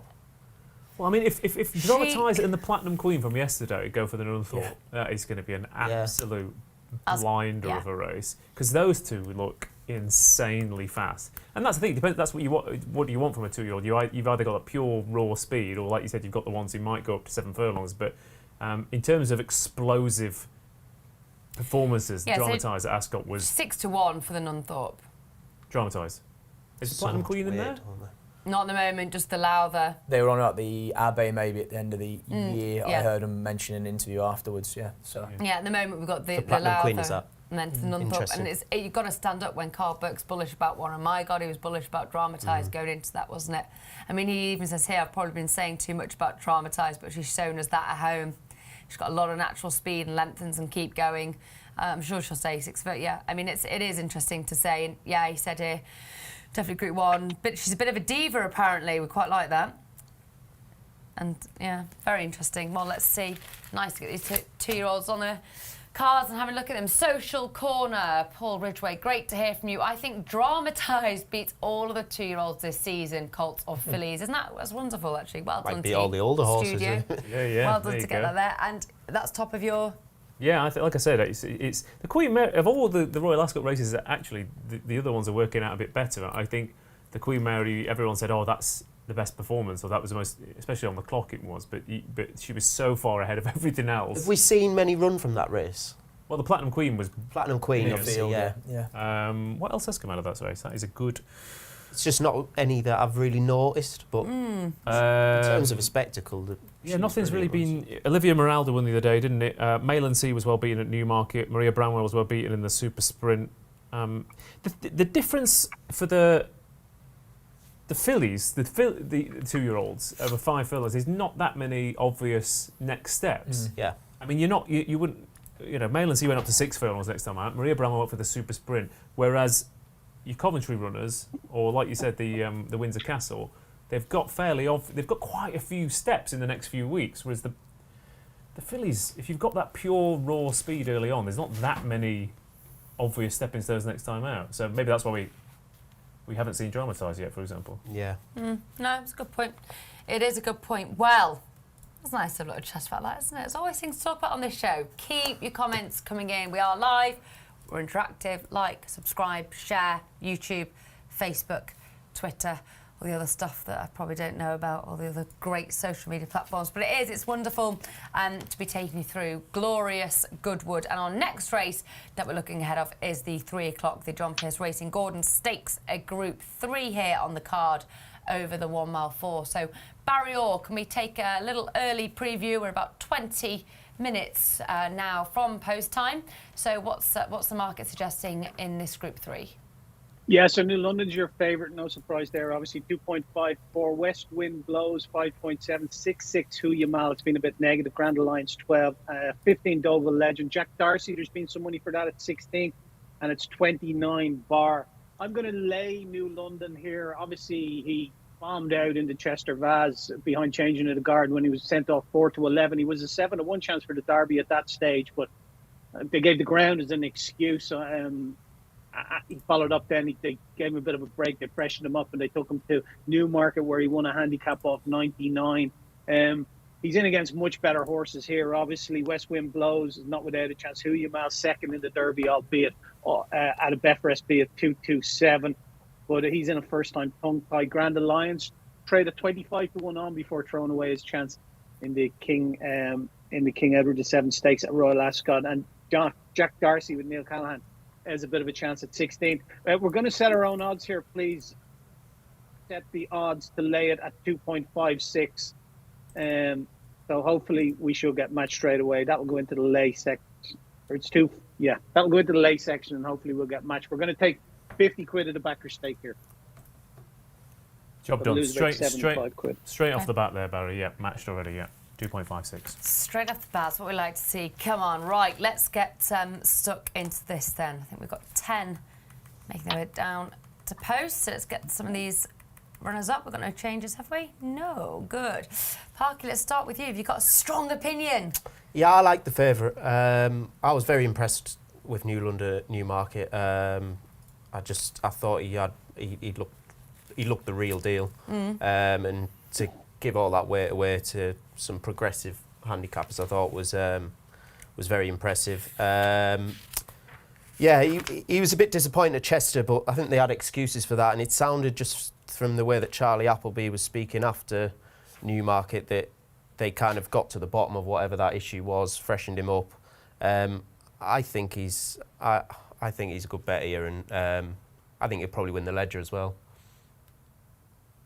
There you go. Did you hear that? Talking about the 2-year-olds and then the 3-year-olds. Did you hear that? Probably win the Ledger as well. I love this. I love this confidence. What we want to hear. Yes, what is the price? West, I don't know what price he is for the Ledger now. I know Price-wise put him up the other day, so he has been backed a little. I think 6-1's absolutely. He's 11-2. They have a strong hand in the Ledger, don't they? Yeah. But if he wins this easily, he might, with Westover probably won't. Westover was very disappointing. Yeah. The other day. He might be 2-1, 5-2 favourite if he wins this. Yeah.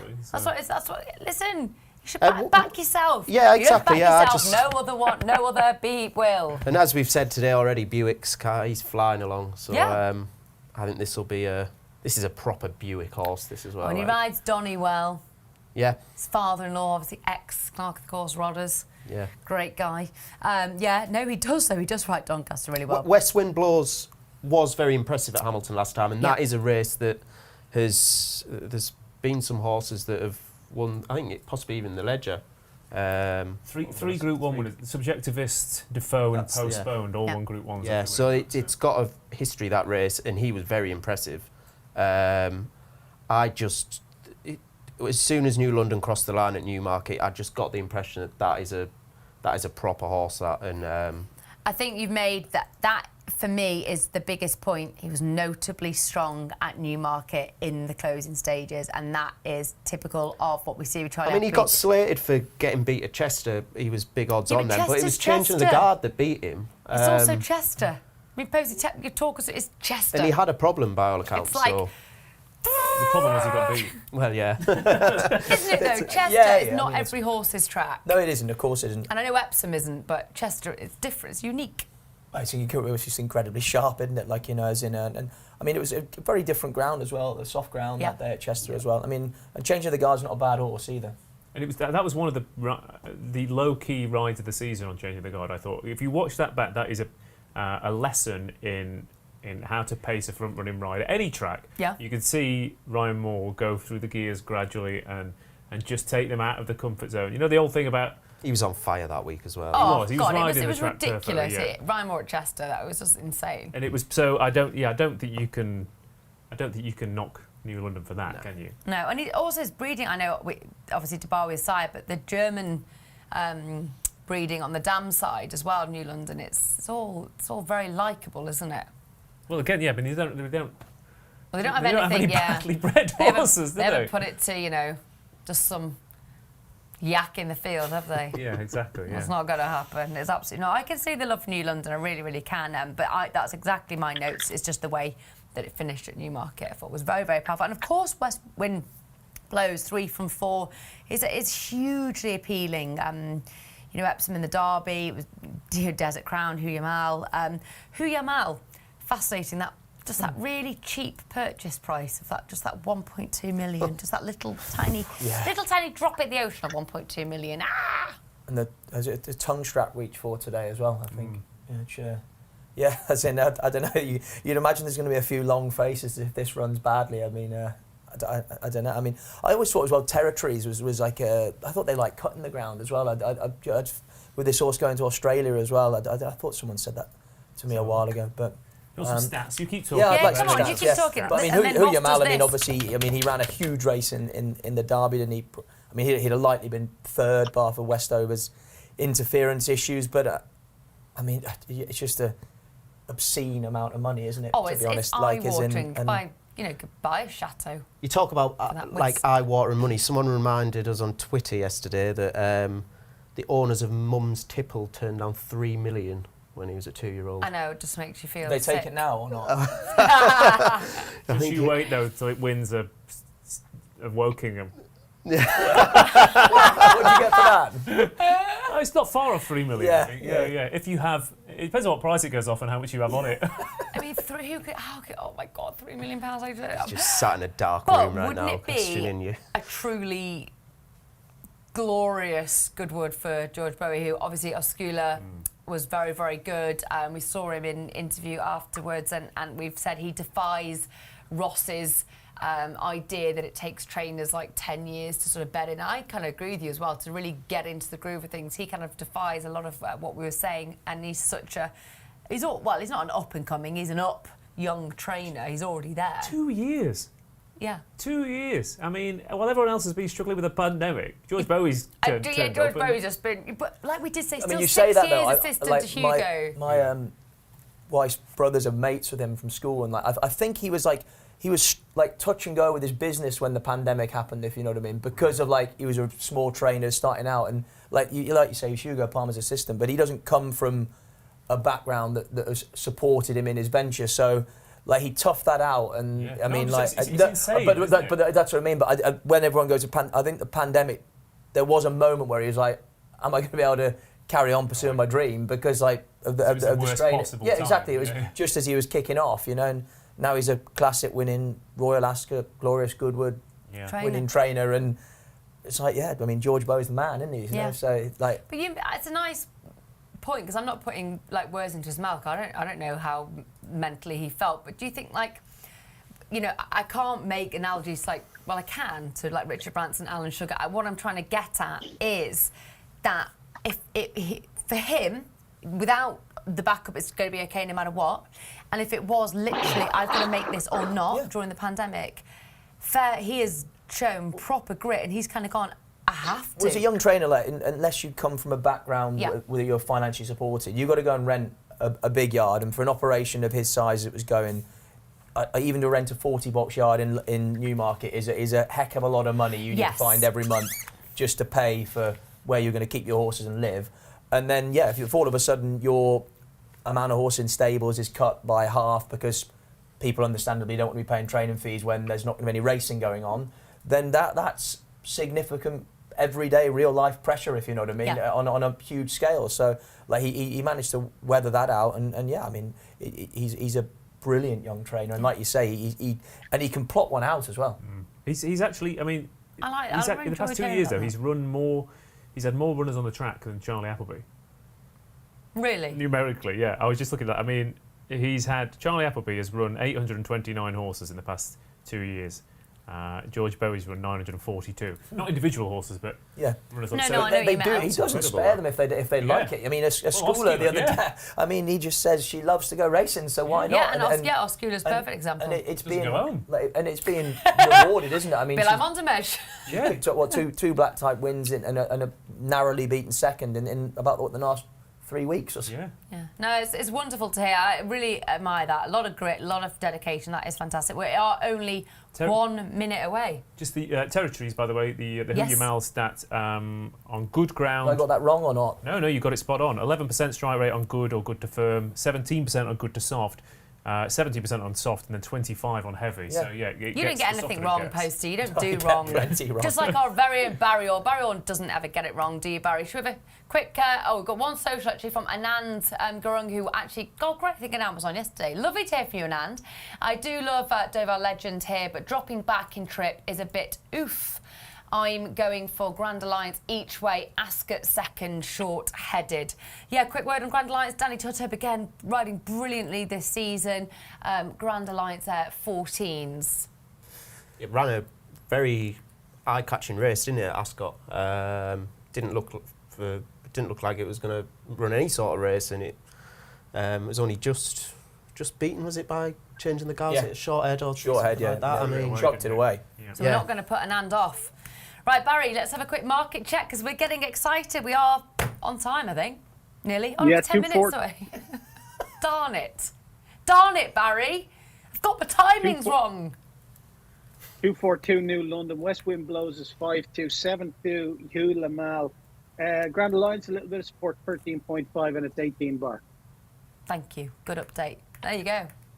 Even I get the clock wrong now. Yeah. What That's else is your going to favourite bit as happen to well. my brain today? We've still got 9 minutes. Tomato soup by the end. Tomato my soup, prediction. like a sponge, isn't it? Yeah. It'll just start dribbling out your ears now. What, tomato soup or sponge? Your brain. Oh, my brain. Oh, yeah. Oh, it's already left. I think when I was born. Never mind, still some of it left. Yeah. So so we've talked over Grand Alliance. That's good. We won't put anyone off that. I think we should talk about West Wind Blows a bit more. I do, and also Mascot and a boarding horse as well. Yeah, I mean, there's Derby form really being tested here, isn't there? There's Who You Mal, there's West Wind Blows. I mean, even Grand Alliance was beaten out of sight in it. Like you said, Masakila was in there as well. So there's a lot of Epsom form coming to the fore. West Wind Blows.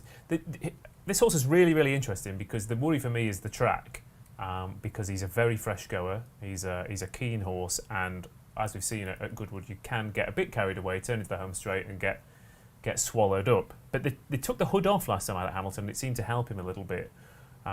But yeah, he was very free at Nottingham when he won. He was still pretty keen last time out at Hamilton. At Epsom, he was headbanging all the way through. Yeah. He could not settle him whatsoever. But I'd be interested to see if it comes with experience, whether he learns to settle a little bit. He actually did well to finish 9th in the Derby, considering Yeah. how fresh Yeah. he was. Yeah, And no, if you watch it back, 100%. Jack Mitchell, once sort of 4 horses went past him, he's just stopped riding. He could have finished 6th, really, but the horse had, run out of gas by that point. But he actually did a higher IPR last time out in that Glasgow Stakes than the 3 horses we mentioned who'd all won Group 1 since, and he murdered them by a fair old distance. Oh, it was 7.5 lengths, but was it also because he was keen again, but able to make also? Yeah, he wasn't bothered about it, and he's out in box 8. Al Kareem's going to go from his outside, probably try and make all the running as well. And yeah, there is a possibility that he refuses to settle. He gets in a battle with Al Kareem, and every other jockey in behind goes, "This is great. This is going to set." It wasn't a race full of mugs either. That one that he won at Hamilton. It was. No. There was some good. One of Charlie Appleby's was in there as well, I think, wasn't it? There's Nahani out of the Grand Alliance race. Yeah. And Groundbreaker, who finished second, he was rated 90, but that had finished 4th in that good Ascot race behind Mr. Cut. Yeah. So I think he beat some good horses. He also beat some decent horses at Nottingham. It's just, I'm a little bit surprised they went here. I thought York might have been more his bag, given how he races. Yeah, that's a fair So point. I'm a little bit surprised they went here, to be honest with you. Well, we have got. But he could be, if he settles after a furlong, again, it's better, isn't it? yeah, So if yeah, he yeah. settles and he gets a nice position, I think the 2 points will come off his price. You're going to know quite quickly. Yeah. With that type of horse. And we have got Who Ya Mal in pictures who, not surprisingly, look, at the end of the day, it is July. I mean, at least hopefully get the right month. They do have their summer coats. They're expected to look pretty decent in July. But Who Ya Mal, as we expect, looks really, really nice, nice and calm in the preliminaries. I thought we should have a word on Masakila here for Andrew Borden, because Masakila at 50, really, I suppose you could see why people might have a cheeky each way. Yeah, I mean, do you think that price is too big, or do you think, given the sort of rivals, it's a fair price? What do you think? Personally, I think it is probably a fair price. Yeah. I mean, I think he seemed to almost run above himself in the derby, didn't he? And then behind Doyle legend at Newmarket last time out. Quite disappointing at Newmarket. It was a pretty flat run, wasn't it? I don't think there was like a massive amount of excuses, really. So, I mean, yeah, I think he's quite priced accordingly. I mean, Deauville legend, I don't see why he's not going to confirm the form. I think the difficulty for him is a £3 penalty in this sort of race against probably horses with even more sort of upside for improving forward, I'd imagine. The only upside for Masakela, I think, is that he broke his maiden here. Yeah. And we have seen, like you say, I mean, you're saying about Chester for New London, it's a tricky track. I mean, Goodwood is, well, we know it's a tricky track. So the fact that he has proven that he handles this track, admittedly in a very, very different kind of race. Yeah. I'm going to double check, but I'm pretty sure it was over 6. I'm pretty sure it was on the straight. The straight track. Yeah, it was 6 furlongs on debut. So yeah, it's a different kettle of fish here, but he has broke his maiden at the track, which is the only thing that could bring him closer to the ones who finished ahead of him. Yeah, interestingly, again, just as they are starting to make their way down, West Wind Blows just had a handler just to clip him on the lead rope there, and that's just to, well, sure you agree, but just to try and sort of keep him calm and let's not take any unnecessary risks. So they are making their way down to Poste, so we're not too far away now from the 3 o'clock over at Goodwood. I just always love to see them in the early stages. Who have I got there? Is that Cresta or Sussex? It's going to be quite confusing, Ross. Have you got your colour head on with Cresta and Sussex? I'm trying to see. What about Jack Darcy? White then? Cat for Sussex. Yeah, that's Jack Darcy, isn't it? Yeah, Jack Darcy. Let's talk about Jack Darcy, unbeaten Gelding. Quite interesting, actually. Interesting profile. Quite a day for the Coles, wouldn't it? Oh, yeah, absolutely. It won the Richmond and then this one. And Keels' selection. Yeah. Jack Darcy, I mean, obviously when he 2 from 2, done nothing wrong, but in Class 5s, both in Class 5s, it'd be a big sort of step up Glen Eagles side. But it does look a promising gelding here, and breeding-wise, we've kind of discussed it a bit earlier, but sort of suited by this new trip. So I can see the interest with Jack Darcy, who has just come into pictures as well, getting a pat down the neck. They could have found an easier race for him than this as well if they didn't think he was quite up to it. I mean... Well, they could have run in the handicap. Yeah, exactly, off 98, he beat Special Envoy. The winner of the handicap beat Special Envoy a much more narrower margin. Yeah. So he would have been a borderline certainty in that opening handicap, wouldn't he? Yeah, he's very interesting. He's a big price as well. I think he's interesting. I really do. Grand Alliance looks very warm, but it is summer. It's going to be fascinating to see how Danny Tubbo approaches this, isn't it, with the hang-in last time and whatever else. So isn't it? Let's talk about that actually a bit more, because that is interesting. It looks the type of horse to be quite. What's the polite? Can we say a bit numb in the mouth, Charlie? We're allowed to say that. Are we allowed to say that? I mean, he's not the first horse at Ascot that's sort of gone left back towards the chute they come out of late in the day. But yeah, I mean, he's got the visor on. He obviously isn't completely straightforward. He wasn't travelling at the throughout the first half of the race as well. It was a remarkable race. It was a bit of an odd one, yeah. I think he'll be a great bet when he goes for a novice hurdle at Newbury. I knew you were just going to come out with a really good one-liner with an even bigger bit in. Although there's every now and then, Nicky Henderson will get the call and say, "We've got another one. Yeah. We've got another one of these ones who won't settle on the flat. What can you do with him?" We got one for you. Well, Barry, we've just 1 minute away. Anything exciting happening? Is New London just hardening all the time? Yeah, it's a funny one because he was hardening into 5-4 and now he's back out to 6-4 again. So he's just a little, not uneasy, but he's hovering between 5-4 and 6-4, which you'd expect. 5.2 West Wind Blows is really strong now. 8.8 Huey Yamal has come in for a little support. Grand Alliance has come in for more support. He's 11.0 now. Dover Legend 17. 14.5 Jack Darcy. And that continues to... that continues sustained support. He's been matched at a high of 20, would you believe, Jack Darcy? So Right. he's an interesting one as well here for a stable that's in good form. Yeah, I mean, you never want to get egg on your face, but just for viewers, I know Japan, or if you're not getting our pictures, Doyle Legend is in a lather, really, really sweated up. And Charlie, I haven't seen one of those weird head collar things. It must be some sort of version of a pressure halter, you know, because it's like it's not in the horse's mouth or anything like that. So I'd imagine it looks like some sort of pressure. Yeah, halter, it's going to apply pressure to his pole, which is the top part of his head, to try and encourage him to go forward away from the pressure as maybe he's a bit tricky loading. I mean, he's got the red hood on, and they've got a blindfold ready to go on him as soon as the hood comes off. There's something wrong with the favourite. The favourite's out to 266 now all of a sudden. Let's have a look. Which is like 13-8 from 5 to 4. Was he playing up on the way down? Or? No, Barry looks looks calm at the fine. start. We've got West Wind Blows in the Monty Roberts rug. Doyle Legend in a lather. And then, yeah, that's what it is. Then it's just the sustained support for West Wind Blows. That's what's driving out the price of the favourite, as money continues to come for James Doyle's horse. Right. Okay, and that is who Tom Siegel's tipped. Yeah. He'll be like I said, I think if I could know, I was going to have an Alcaraz West Wind Blows each way double, and it'd been all right if Alcaraz obviously finished second. But West Wind Blows could be one of those horses that he could literally destroy this field, or he could drop out the back of the telly. So maybe not the best horse to back each way. Probably lay him to place, back him to win. West Wind Blows. That's the angle.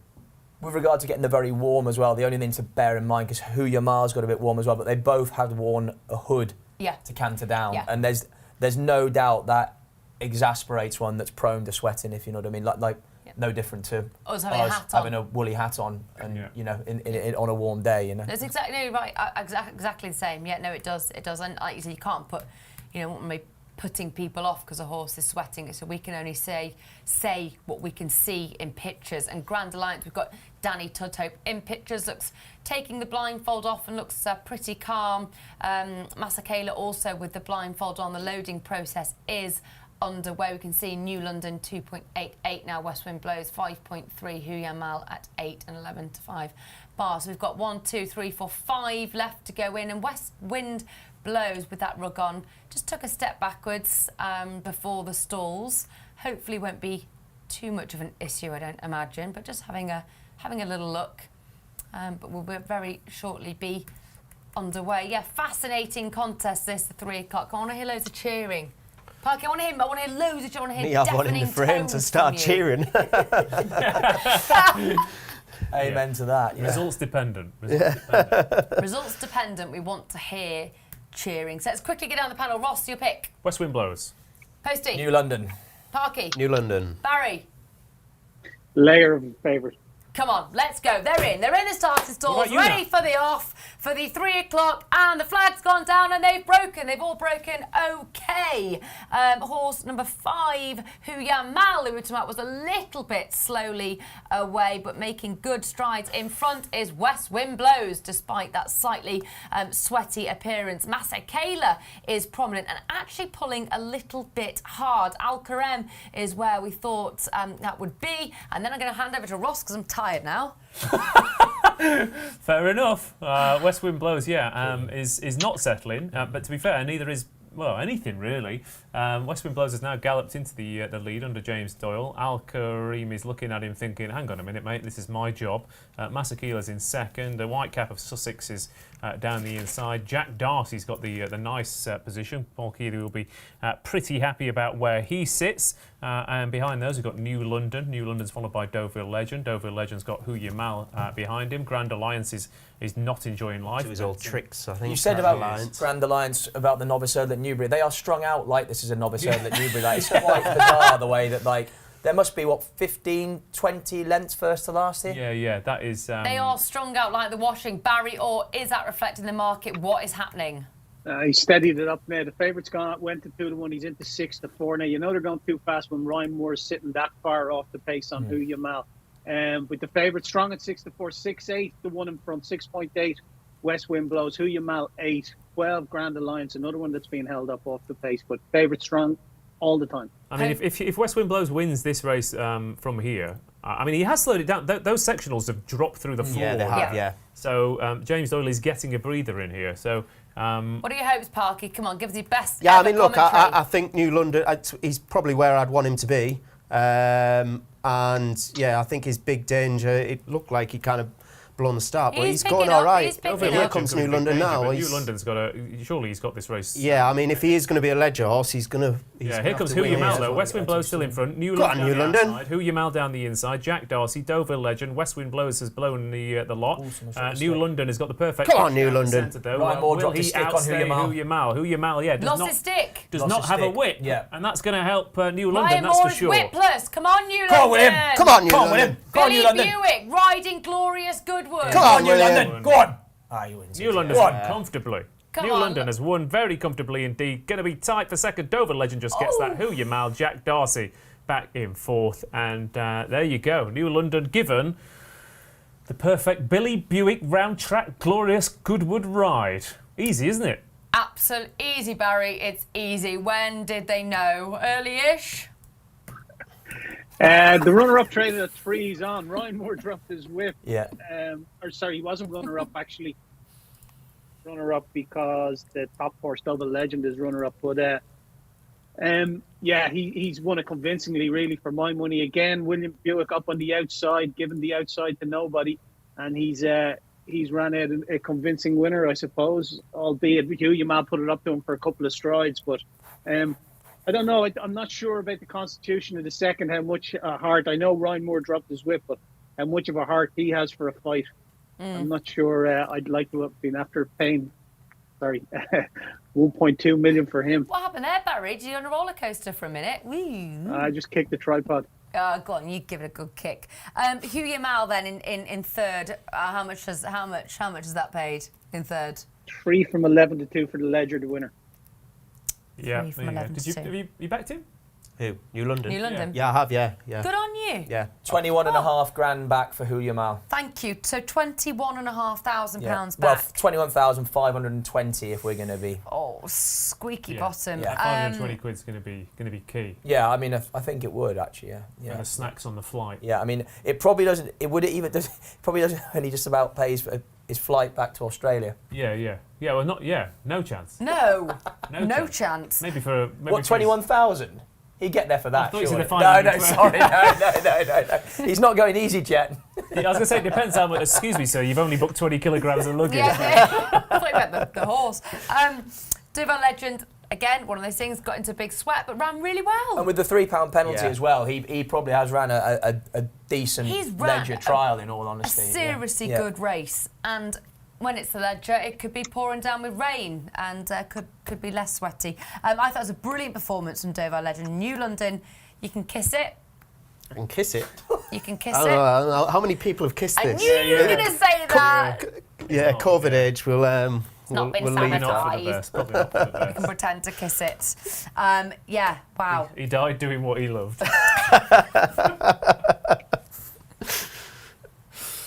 Oh, Ross, dear. we're going to be in HR anytime soon. A&E, I guess. Look, it just continues, doesn't it, with William Buick, and he's been interviewed now by Chappers, and he looks very, very happy with himself. Who wouldn't be happy having what a glorious Goodwood he's having? It's phenomenal, isn't it? He's got the Ledger winner there as well, I think. I thought that was... what I liked was the way that he just kicked on. I know that Hugh Yamal, he's dropped the stick, but I don't think that would have mattered in the end. He was going away from him. That last 100 yards, that's what you want to see in a Ledger, in a potential Ledger winner. And I thought that was a brilliant trial for that. And But he relaxed as well, doesn't he? Like, he'd be able to switch off. Yeah. On 6. And How come? So, I mean, not about money and breeding, or maybe it is actually just the breeding, but so many of Charlie's horses do relax so well in their races. That definitely is down the training regime and the environment they're Relaxed. in. 100%, yeah, I think so. As in having the right people doing the steering in the morning and being around them, having that sort of... Keeping it all calm. Yeah, having that sort of mentality and that working environment around the place. The horses feed off that hugely, as in, tense, apprehensive, keyed up people don't always make for relaxed horses, as in, No. you must know that from your My warm blood that's Yeah, exactly, crazy. you Yeah, know, when so- I'm in a bad mood, it reacts. It's absolutely true. I had a really interesting day at Haydock, actually, a few weeks ago. And we got Varian to pull out 2 fillies, Believe in Love and Ashada. I'm doing that because she's absolutely massive. And I'd got there really early to Haydock, and I'd sort of said, have they worked already this morning? And really interestingly, because loads of trainers do it, Roger, with certain fillies, doesn't. So they're walked out in the morning, but they're not cantered in the morning. Like Johnston's, you'll always see them really going for a canter out. And really interesting, I spoke to the lad at Varians. He said, no, with Ashada, she's really, really buzzy. And Believe in Love, we actually just walk them out in the morning. It's enough for them. And interestingly, the night before at Haydock had been a Paloma Faith concert. He was like, it's enough for them. They've got to chill out from that. Because you can imagine all the noise and environment. Like, this is what we're talking about training. It ain't easy. And if they're getting buzzed up, there's all these systems. But these horses continue to run, relax and beautifully. And another winner. And so we can agree Dover Legend ran a good race there in second? Yeah, absolutely. New London, we think we've got the Ledger winner? Yeah, I mean, I'm a big fan of this horse. Like, he's got enough speed, certainly for a mile and a half. I mean, could he follow the Hurricane Lane route and go down the Prix de l'Arc de Triomphe later in the year? I mean, he'd probably be a big price for that. I mean, the thing is, the biggest danger for you, Ledger-wise, is being in the same stable. Yeah. It'll be Secret Stay again, won't it? Yeah. Because that might go for the Voltager. I think this is a properly classed. But he might go, Prix Niel or something, and then go. I mean, I wouldn't put anyone off. I just think that he obviously doesn't win by that far, but he's 50 he's to got 1 enough, currently for the Arc. He's got plenty of speed and he stays.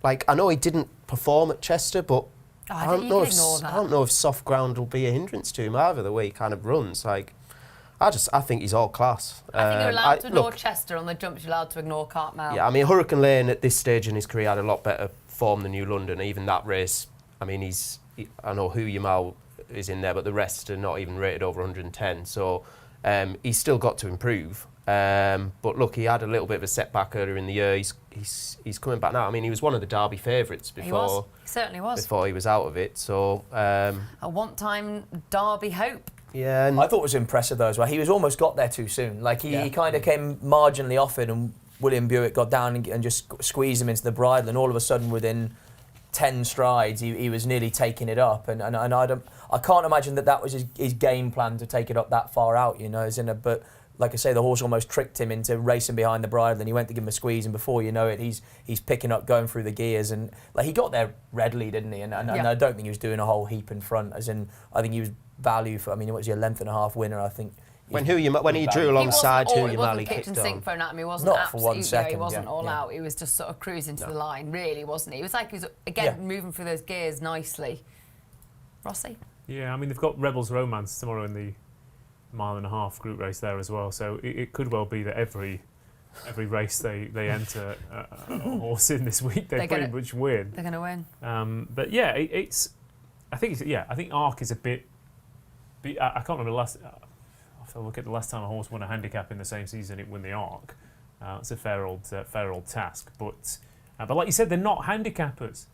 They were exploiting it was just a good opportunity for them to run off that handicap mark. I mean, I think they have always thought that this horse was. And he missed a big chunk of the kind of classic. Derby hope. It was never going to be. But even if you do have the innate ability to be an Arc winner, there's only a certain amount of improvement I think you can have in sort of 7 or 8 months before you have to stop and have a winter off and come back again. If it's. Yeah, there's they're not only machines. Yeah, exactly. I think someone said like that. I mean, this probably isn't the greatest St Ledger trial, is it? But what it has become is actually a very good source of older horse Group 1 winners. When you look for like Noble Mission, Highland Reel, Ulysses, Crystal Ocean, you know, there's some very, very good horses that have won this in the past. Yeah, I mean, he could go to, you could go to, like you said, Breeders' Cup, Maidan in the next few years. Canada for a group where there's exactly, not a mile and a half group went out your nose, and there's loads of options. Probably going to have so many for these races, so he is going to have to keep them apart. They can go globe-trotting just like that, because they can. That's cool. It's good. They can afford the flights. Yeah, they can afford the flights with their... Money comes to money, yeah.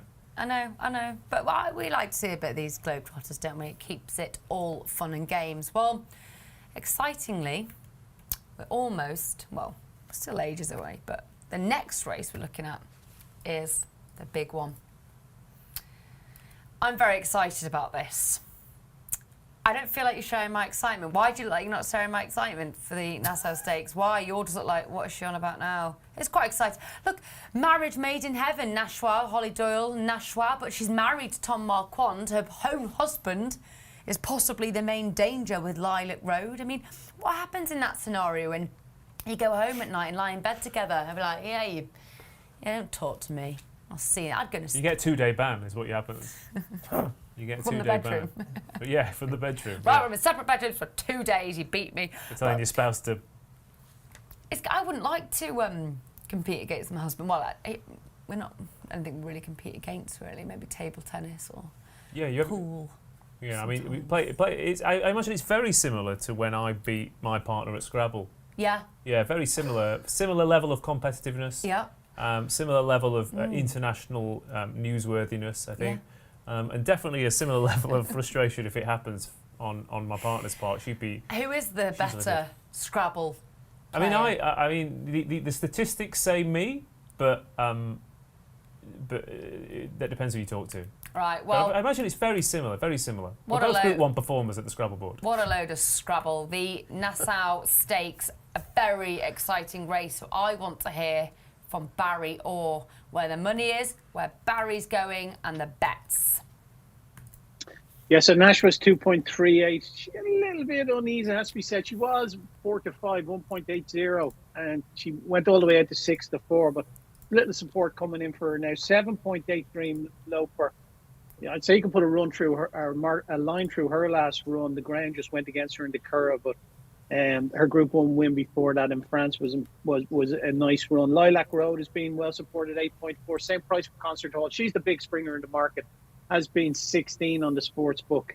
Currently 8.4 in the win-only market on the exchange, and Fontenay is 16, bar them. What we're going to do, please, Ross, though, we're going to look to lengthen our odds here. I think the favourite will win. I think this is her Goldilocks trip to 10 furlongs, that she could take a bit of beating here despite the market drift. So we're going to look at lengthen your odds, which is obviously it's a new feature on Betfair Sportsbook where you can back a horse to win by 1 length, 2 length, 3 lengths or more. So we're going to look at just 1 length, which she's currently a 2 to 1 chance. We're going to have 25 quid on at 2 to 1 Nashwa to win by a length or more. We've got you got a little odds boost as well here. You want a bit of 94, Barry? Please, Ross, yeah. Yeah, I knew you would. Happy I knew days. you would. There you go. Job done. Happy days. I'm trying to read something.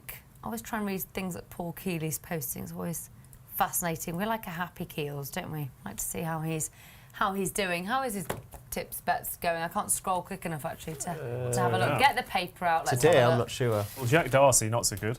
V-Site ran on for 4th. Jack Darcy finished 4th, I think. So yeah, he'll be thrilled. Dream Loper to get the smile back on Keels' face. I think. Okay, so Dream Loper to get the smile back on Keels' face. What about the smile to continue on your face, Parky, after that brilliant performance by New London? I like Nashwa.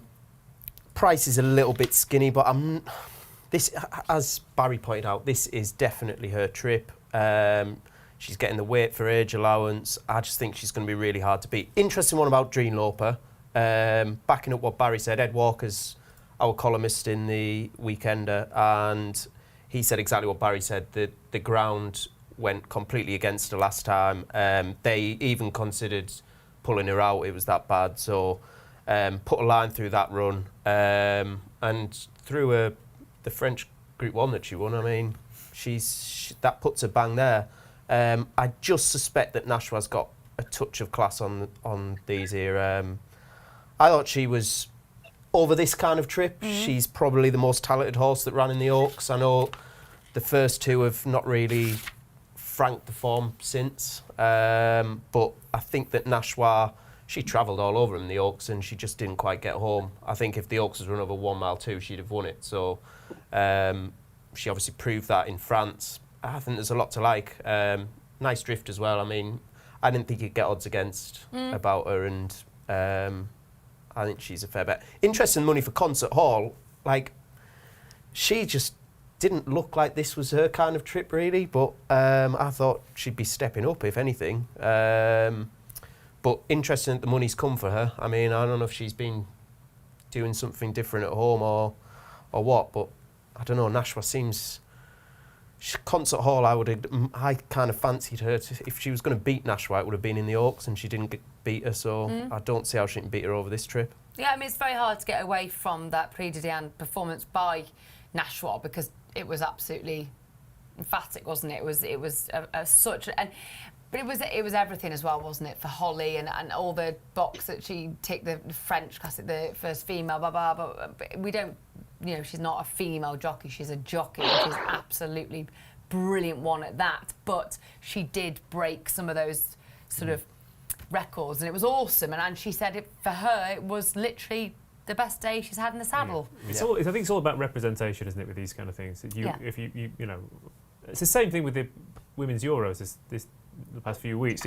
You're a young girl and you see that on your TV. Yeah, it's great. You see England getting through to the final. You see Hollie Doyle riding a Group 1 winner. You think, I can do that. Yeah. I'll have a crack at that. It's amazing. It's absolutely I think that's amazing. the key thing for it. And it's been some tournament that, just because it's been enjoyable. It's not enjoyable to watch, not because the women, but just because the actual games have been so entertaining. That Germany-France match last night was the goals were exceptional. Yeah. And it's genuinely it's a positive atmosphere. People are there to see People are turning it on to watch football matches, and they're not necessarily turning it on. Oh, I want to watch. Yeah. And that's how sport should be. Yeah. And we're kind of getting to that point, hopefully, where, as you said, Hollie Doyle is just a brilliant jockey. Rachel Blackmore's just a brilliant jockey, and not they're female jockeys. But it is representation. What is lovely is what Ross said, to have young women and or girls, whatever, at home thinking I could do that, because they can. Yeah, She absolutely. can do it, and Hollie. If you can't see it, you can't see a ladder, you can't see a path. Yeah. You think, oh, okay, there's the top. If you can't see the top of the mountain, you don't know where to start climbing, do you? So I think that's the key thing.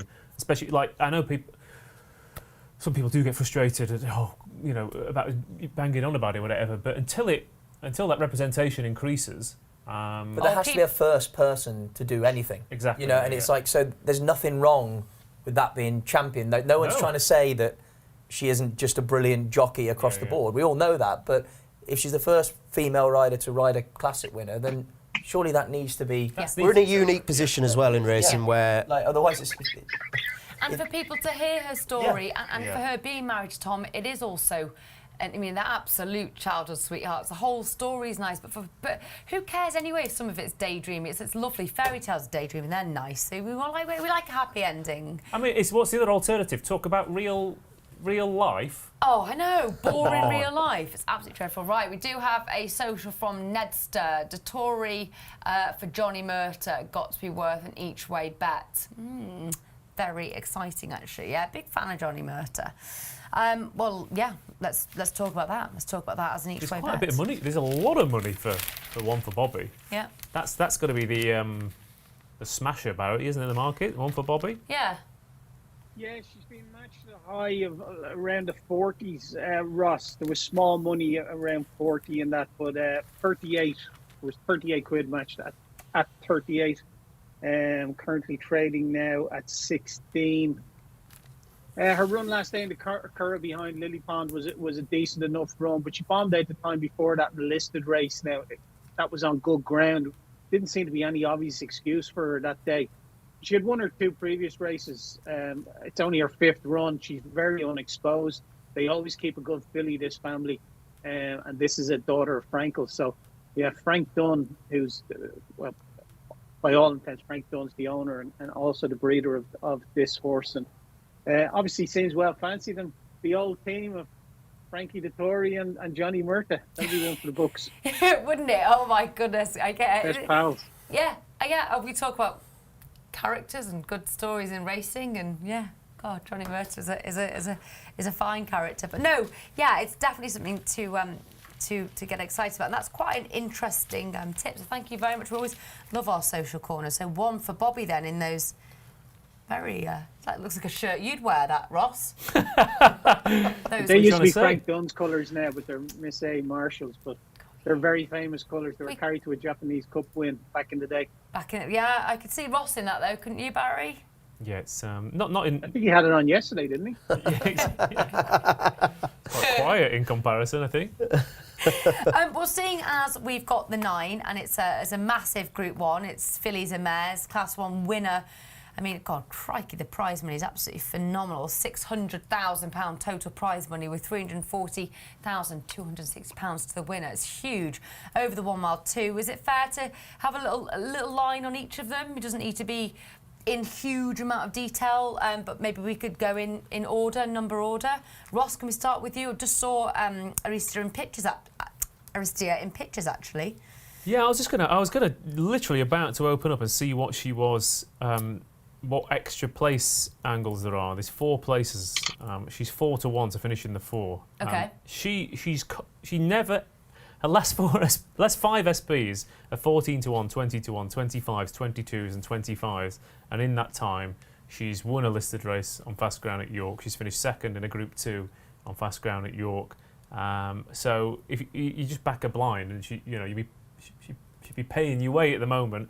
She's got a chunk to find in terms of her overall form, but take Nashwa and Dreamloper out of this, and every other horse in here is a Group 2 horse at the very best. So I don't quite understand why she's as big a price as she is. I think it'd be a surprise if she won, but I think 4 to 1, 4 places isn't a bad little angle. Yeah, I like it. Dreamloper then, Posty? Dreamloper, my fancy as well. Group 1 winner against the boys in France. Bombed out in Ireland last time, but ground was way too slow. She holds a couple of these, Ville de Grace and Ville de Grace and Lilac Road on form. And I think if the favourite Nashwa underperforms, she's going to be the one to capitalise. Okay. And Lilac Road then, Parky? Yeah, I mean, she was impressive at York last time. Just a line through her restart. I mean, she's only got a half a length to find with Lilac Road. So if you like Lilac Road, I mean, 40 to 1. It's Richard Hannon again at Goodwood. I mean, it seems a little bit big. Yeah, look, she's got a little bit to find with Dreamloper, I would say, and the 3-year-olds as well, getting that weight. But definite chances. She's a Group 2 winner. Whether she's up to this level, we'll find out. I suspect not. Okay, well, just Barry, it's funny actually, just before we go to you on Ville de Grace's Johnny and Frankie in pictures having a good cuddle and a chat to the ITV cameras. Look at them, they're outside like little peas in a pod, aren't they, Bill and Ben? Yeah, Johnny used to stay with him when he come over to England, when he was riding over here quite a bit. But they were fun weekends nights. and at the major festivals and that. So, yeah, they'd be good mates. And vice versa, Frankie used to stay with Johnny on the Curt. Frankie and Johnny, Johnny and Frankie. It's nice to see, isn't it? Have we got a line on this filly by Le Havre then, Ville de Grace, for Sir Michael Stout and Richard Kingscote in the saddle? Yeah, she ran well in the Betfair Dahlia Stakes. She was only just touched off by Dreamloper. And then she was behind Lilac Road next time then in the Middleton Stakes. So the money's come for Lilac Road. You'd expect Lilac Road would confirm that she was 5 lengths behind her that day. So you'd expect her to confirm that Lilac Road. And obviously Dreamloper's improved for the Betfair Dahlia Stakes win back in May as well. So she'd need to take a big step forward, in my opinion. Yeah, fair. Ross, Concert Hall, Aidan O'Brien, Ryan Moore. Yeah, I will just add the Ville de Grace. I think that You're allowed. You can say whatever you like. I might get a 2-day ban. Yeah, that York run last time out came. She made it. She won on a. She got done on the line by Dreamloper on seasonal reappearance. Went to York 11 days later. Clearly left a race at Newmarket. So I think Ville de Grace. There's a potential that she could turn the form around. Concert Hall's a funny one. Yeah. You just get the feeling that... Why did she tell loads of jokes? What's that? Concert Hall, does she tell loads of jokes? Is she a funny one? Yeah. I'm doing a gig with her later, actually, yeah. Ding, ding! There's the hidden cameras in here. Yeah, she does. Have you heard the one about the Doyle Nassau winner from Box 1 down the inside with first-time cheek pieces? Never mind. You get the feeling they just want a runner. They just have a runner in all these races. Yep, They're okay. going to keep running her. She's got cheap pieces on which could improve her. She wasn't disgraced in the Oaks again. I mean, price comparison wise, her versus Nashwa, one place between the two of them. It's not, it is a little bit strange in that regard. And I think you can forgive a trip to Belmont and you can forgive soft ground at the Corona penultimate start. So if she come here off the back of that Epsom run straight off the bat, and was up against Nashwa here, I think should be 7-2 second favourite. As it stands, I think she's going to struggle. But she ran in that Fillies Mile last year. Inspiral, Prosperous Voyage, Cachet, Magical Lagoon. Yeah. She's Not the worst actually names. got the second best Group 1 form in here behind Nashwa. So I don't think she'll win, but I do think people are being a bit kind of easily dismissive of her. I wasn't expecting such a thorough and convincing. I'm almost tempted myself now. I didn't say that much. It was convincing. It was good case. I'm giving you Thanks. credit. Well, It was a what can I seriously say? good case. Poste, the Kevin Ryan horse and Dre Athenian board, Fontaine, yeah, won a listed race at York, and that form has been Frank Grand Dame. Won at Sandown next time out. I think beat Oscula, who was a winner here earlier this week. Can be keen, needs to switch off, and in all honesty, needs to raise the form a few pounds to be seriously competitive in this. That's fair enough. And Nashwa, your pick, Parky, so you can because if people have just tuned in now ahead, obviously we're 5 minutes away. They might want to hear your reason why Nashwa's going to win the Nassau. Because she will win. In fact, you wanted a I'm going to ring convincing the bell at case. you in a minute. I just think this is her trip. I think she's a high-class 3-year-old who just doesn't quite get a mile and a half, which is why she finished third in the Oaks. I actually backed Concert Hall in the Oaks, and I just can't see how she can turn the form on Nashwa over this trip. Okay. Look, I thought she would be 4 or 6, and she's odds against. So, I mean, if that's the kind of I don't if 6 to 5 shots are the kind of bet you like, I definitely couldn't put you off. I think she's a favourite, but she's got more than a favourite's chance, I would say.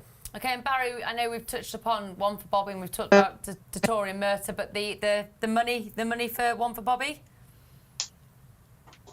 Say again, sorry. I was saying I know we touched upon One for Bobby with Frankie and Johnny Murta, but the bit of money around for One for Bobby then so we can see the appeal?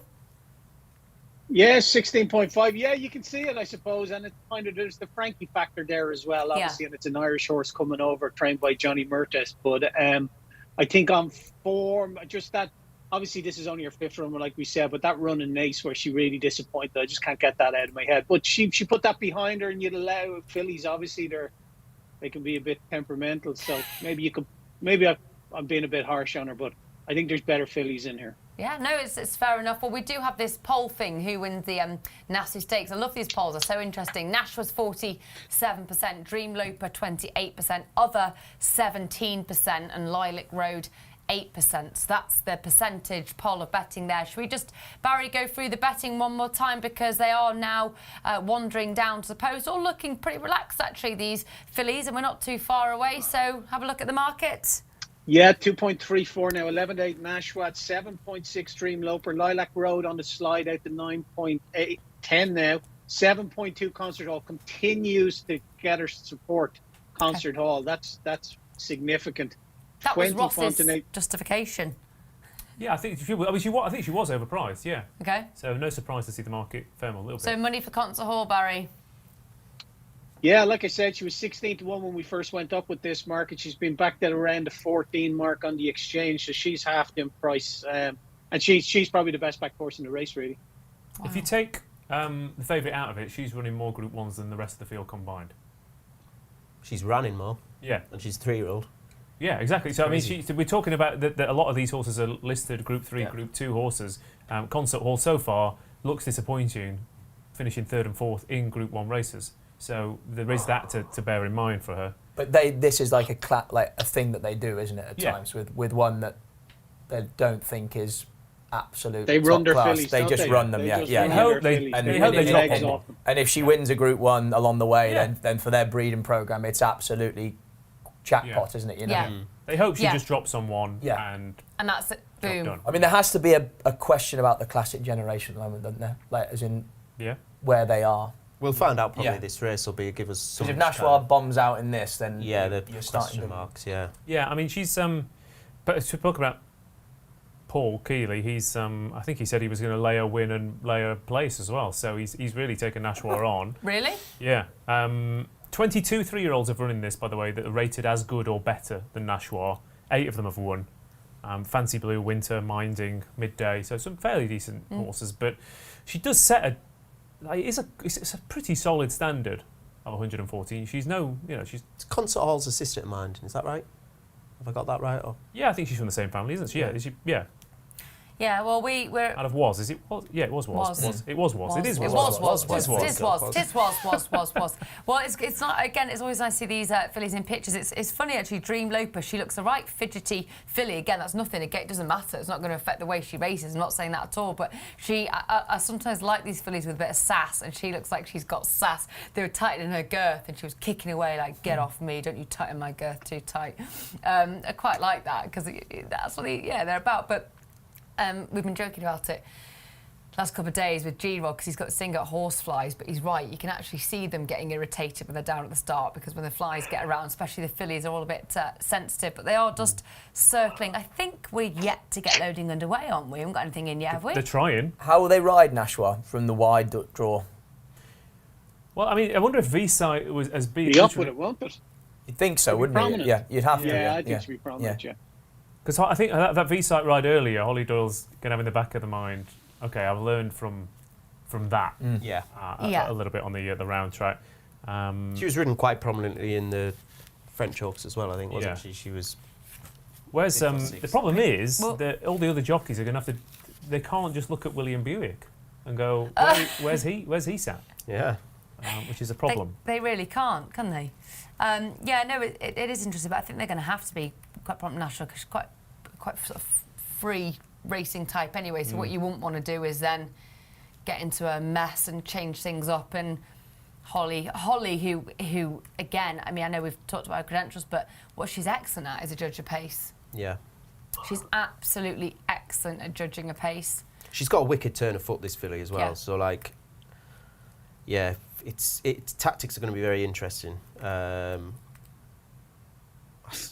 still think she's going to be hard to beat. We just don't be too delayed, do we? Come on, I want to see you start loading. Get in. I'm so I think excited they're trying to for get this Ville de race. Grace to go round and load, as from what they saw from the back of the screen there. So I don't know whether she is tricky and therefore they putting her in first and she's taking her time. I see. So then she, There you I go. can see, Yeah. got you there in pictures. Right, okay, so they, okay, you're right. So Ville de Grace is just being a little bit troublesome. Got the hood on, got the blindfold on, which has now been removed, and the store handlers are just saying, come on, it's time to rock and roll. So if you're wondering what the delay is...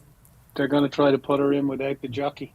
Yeah. I was just looking at Ville de Grace. You won a listed race at Yarmouth the back end of last year, and I was just looking at the analysis, and I thought, is there any mention of her being like this in any of the races? And you scroll down, and the quote section at the bottom. Go on. Read it, please. Ryan Moore, jockey. The step up in trip was not a problem to Ville de Grace. That's it. Sometimes you Got a lot out of Rhymo. I know. I'm impressed. Sometimes you get 3 or 4 sentences in that analysis bit. But Ryan, do you have anything to say? Wasn't a problem. Thank you very much. She's now got 1, 2, 3, 4, 5, 6, 8 stall handlers just trying to persuade her to go in. Look, sometimes they can... Look. Oh, my God, look at that. It's like something out of Keystone Cops. So Barry's laughing because they're basically picking up Ville de Grace. There's about 10 of them trying to manhandle her into the stalls. Yeah. If that was France, there'd be 2 big, burly, 6'8", 25-stone fellas, and they just put her in. Bang, no butter. He's back you ever on see top those now. French stall handlers? Yeah. They Yeah. are monsters. It's unbelievable. I've got a story about a donkey I once had, Barry, at home, and I couldn't load it to move it to its new home, and we had to pick it up and put it in my horse trailer. Actually pick the donkey up. Pick it up physically. You ever tried to move a donkey? Do you know how strong they are?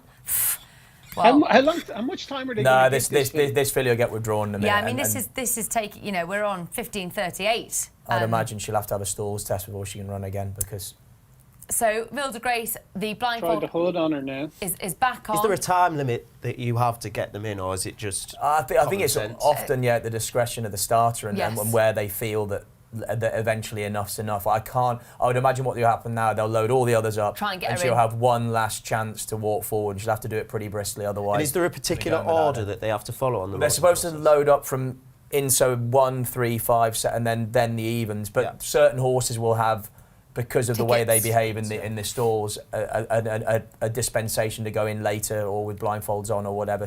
And again, some tricky loaders will have to go early. Yeah. Because of that. So, but So we're just hearing the money continues, Barry, then, for Concert Hall. That's fascinating, isn't it, looking at the market? Yeah, clear second favourite now. Dream Loper's dried up, and Lilac Road, no one wants to be with that now at 10, so a 9-1 chance. That the favourite's very strong into 5-4 now. Okay, yeah, we can see that there in pictures. Well, like we said, if you're just joining in and wondering what's going on and why we're late, Wilder Grace is reluctant to load at the beginning. They're loading the other fillies, and then they've got the blindfold on, backing her up, hoping she sees all of her mates going in and she'll follow. It must be terribly frustrating. She's done that before. I can't Ross find any. can't find I anything. can't find any evidence of her doing it. She's only been in a non-runner once. That was on unsuitable soft ground at Haydock. So there's no particular evidence. She can be a little bit keen in her races, but you might find out that she's like heavily in season or something Yeah. like that afterwards, and therefore Never ideal. Temperamentally, it's an issue, you know. But I mean, again, if you're on one that's anxious in the stalls now, this is not an ideal scenario because you really. I think that's they're it. going to We're go. done. They're going to go. Yeah, that's it. Right, come on, the Group 1. they're off. They're off for the Nassau Stakes, and Nashwa has been switched off at the rear Concert Hall. The money, I think, was because Ryan Moore has taken up the running here from a lot of reluctant horses on the wide keen outside. as you like, isn't she? Yeah, Dream Nashwa Loper. dropped in last as well. Yeah, that's a big ask for Nashwa. Fontaine pulling like That's a bit of a massive train. surprise. That is a bit of a surprise, but I think the thing is, you don't want to be front running and you don't want to be held up last. So who's got a nice position? Lilac Road, It's probably. not what we Aristia? predicted. I think Paul Collie's just Keeley might be trusting- rubbing his hands together. She's just going to trust that this filly's turn of foot's going to get her out, but Yeah. yeah, it's going to be tricky from back there. Dream Fontaine is keen. Yeah, She Dream Loper and shortened, Fontaine. she shortened in the betting. She's Honestly. into 2.2, would you believe? I guess it's. I think it's through lack of other options, isn't it? Yeah. The nicest position, I think, is probably from Aristia, who's got a nice position in fourth Concert on the Hall's outside of gone. Concert Hall. Rogue Millennium, that's the only one we didn't mention, by the way. Tom Clover's Lingfield Oaks Trial winner was. They're not going very quick here, Ross. I mean, No. look, if the trusty speedo is to be believed. That's handicap chase speed, Yeah. that, isn't it? 3 Yeah. mile It's handicap either chase. speed. Yeah, it is. exactly. I Yeah. just Yeah. need. So Nashwa's going to have to be some horse, I think, to win from there. It's not necessarily out the reckoning. Fontaine's coming off the bit. Dream Loper. Nashwa now making a move. One for Bobby's been relegated to last. Rogue Millennium. Hollie will come the William Buick route, will she? Will she? Must do, yeah. Middle. Yeah. Charlie, call it.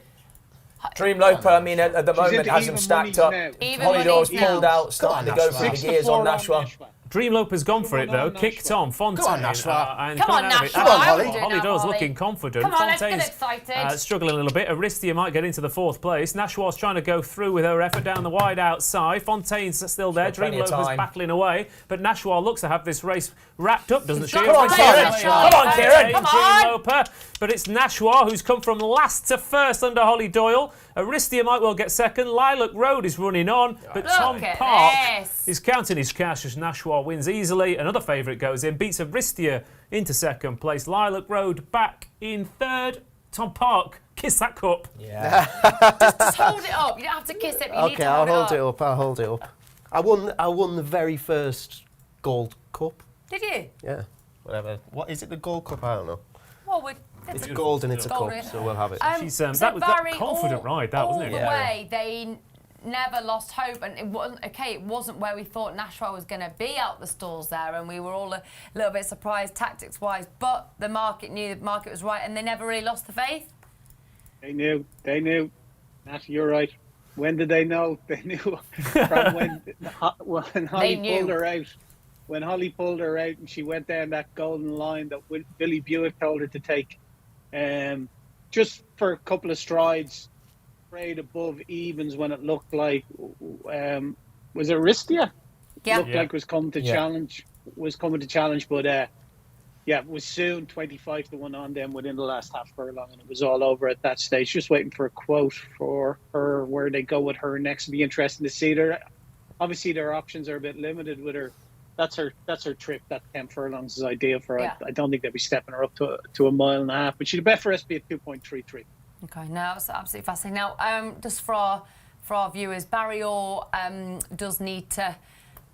No. Oh no, that's changed. Oh, I Yeah, thought. I'm good to go. Yeah. Oh, I yeah, thought in my I'm good. ear you were leaving us early, but we've luckily heard that you're staying. That's wonderful. Sorry, Yeah, I thought. did let the producer know.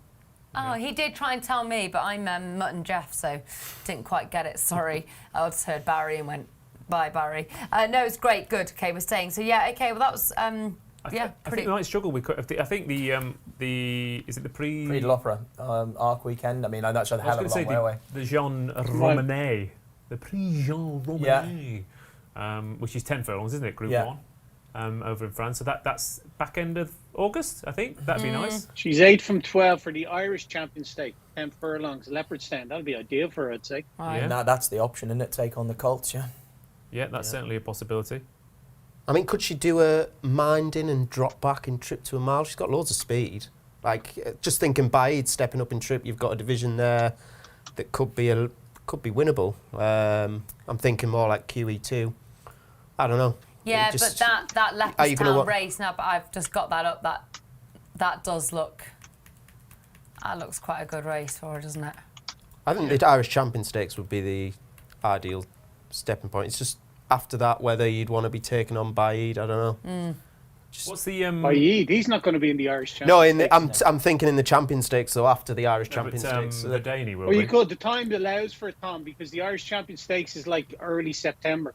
Yeah, but would you Daney want then. to say she won the Irish Champion Stakes? I'm just thinking if there was a wide open QE2, I wouldn't be. I don't think she needs to Fancy be over a Blue. mile and a quarter. I think she could definitely step back to a mile. Fancy Blue, when this 2 years ago, went to the Matron Stakes instead of the Irish Champion and dropped back to a mile at Leopardstown. So She's got the class, I think, for an Irish champion, though, hasn't she? I mean, as we've Yeah. said, this. I'm talking about trips and stuff, but this is definitely a trip. What's the Filly and Mare Turf Breeders' Cup at the end of the year? Is that 10 furlongs? It's 12, I think. 12? Yeah, it's a mile and a Is half, it? but it'll Yeah. be a soft enough Yeah. mile and a half. Yeah, it'd be sharp, yeah. I mean, she's like I said, the Concert Hall and Dreamlope are the only real Group 1 horses in there against her. She's gone from last to first against Group 2, Group 3 quality animals. There is that to consider. I don't think it was a very strong race, No, but No. she did it stylishly, didn't she? I don't think a lot went for her. very confident ride. Very confident ride. She's got a real turn of foot, and it's over that kind of trip. It's I mean, Aristides, again, like I said, this horse keeps going off huge prices. She keeps running absolute blinders. She's one of those. She's one of those horses who hates Ascot. Some horses love it. Some horses hate it. There was one yesterday I backed in the last race, Dance Fever, whose record away from Ascot was phenomenal. Never been out of the frame. Goes to Ascot, hates every minute of it. Aristides run twice at Ascot, being beaten out of sight both times. Next time out, she won at York off the back of her Ascot run last year. She got battered at Royal Ascot. She's finished second in a Group 1 there. So I think she could be interesting away from Ascot. I think she's probably better than the odds would suggest, but No, but she's run an absolute... I mean, we lots of judges or paper, whatever, Nashwa and Lilac Road was a narrative, but Aristia comes and pokes her head in and at a whopping price there. And like you say, I mean, seriously, you can't keep knocking her. I mean, we almost feel a bit sorry didn't get on at that big price, because actually... It's not to say we'll get that again, really, Ross, because, like I say, she keeps turning up and running. Yeah, it was a brilliant performance by It's Group Aristia. 1 black type as well. Like, it's massive for a filly, as in, like, from Yeah. a point of view of, I don't know whether the owner is a breeder or not, but I mean, from a resale perspective as well, I mean, it's huge, that, so. 4-1. There was obviously a little bit of a rule 4, but 4-1 4 places. The thing is, when you back a horse finishing the 4 and it finishes second, you do start to think. I've overcomplicated it a bit. But, I've overcomplicated. Well, that's potentially. But yeah, she's very interesting. The ones in behind, I don't think are up to too much, admittedly. It also shows again, I think, that, again, you front runners so far, front runners round track, Goodwood. I mean, Bear in mind, right. he had everything in theory his own way, Kieran. Yeah. So it should have been ideal scenario, but it just seems impossible to do. Yeah, where Dream Up has been beaten out of sight. Concept Yeah. has been beaten out of Yeah. sight. In theory, they went a steady gallop. The favourite was held up dead last, and they've dropped out the back of the telly. Yeah. No, fascinating stuff. Gosh, but Nashwa takes the Nassau, so nice bit of alliteration. We started the show with alliteration, and our Group 1 for Fillies and Mares went to Nashwa. So fantastic, but we do have one more race for you and only 20 minutes away. So what would be a nice idea really before we get stuck into it, because it's competitive stuff, this nursery handicap 7 furlongs. We can talk about a few in these, but it'd be good to get Barry's point of view and get Ross up on the screen and get that bet in and hear what's going on in the market. So let's have a look. Barry ahead of the 4:10, 20 minutes away. Yeah, True Statesman has been really strong, Natalie, with Ryan Moore riding it for the Johnsons. Was matched at around the 7-2 mark, is into 11-4 now, 3.8. 6-4 Seductive Power. Far Shot 7.8 and it's 12.5 bar. I like one in it, big price. Hollie Doyle ride, Prairie Falcon. I just thought 3 runs, got handicapped over 6 furlongs, stepping up to 7 furlongs here. Has an opening mark of 74, this horse. It was the run in air when it was third in air, was third to a horse called Honor Your Dreams. The second Urban Sprawl has held up the form since, and the fourth has won since. So there is promise there, and I just like that mark of 74. But the favourite's very strong at the head of the market, True Statesman. Again, Ryan Moore gives it a very favourable mention in his blog on Betfair. The Betfair Sportsbook here is paying 4 places, please, Ross. We're just going to have 25 quid each way just to avail of the additional place here. So it's 4 places on the Betfair Sportsbook, 25 quid each way. Prairie Falcon at 10-1. There you go.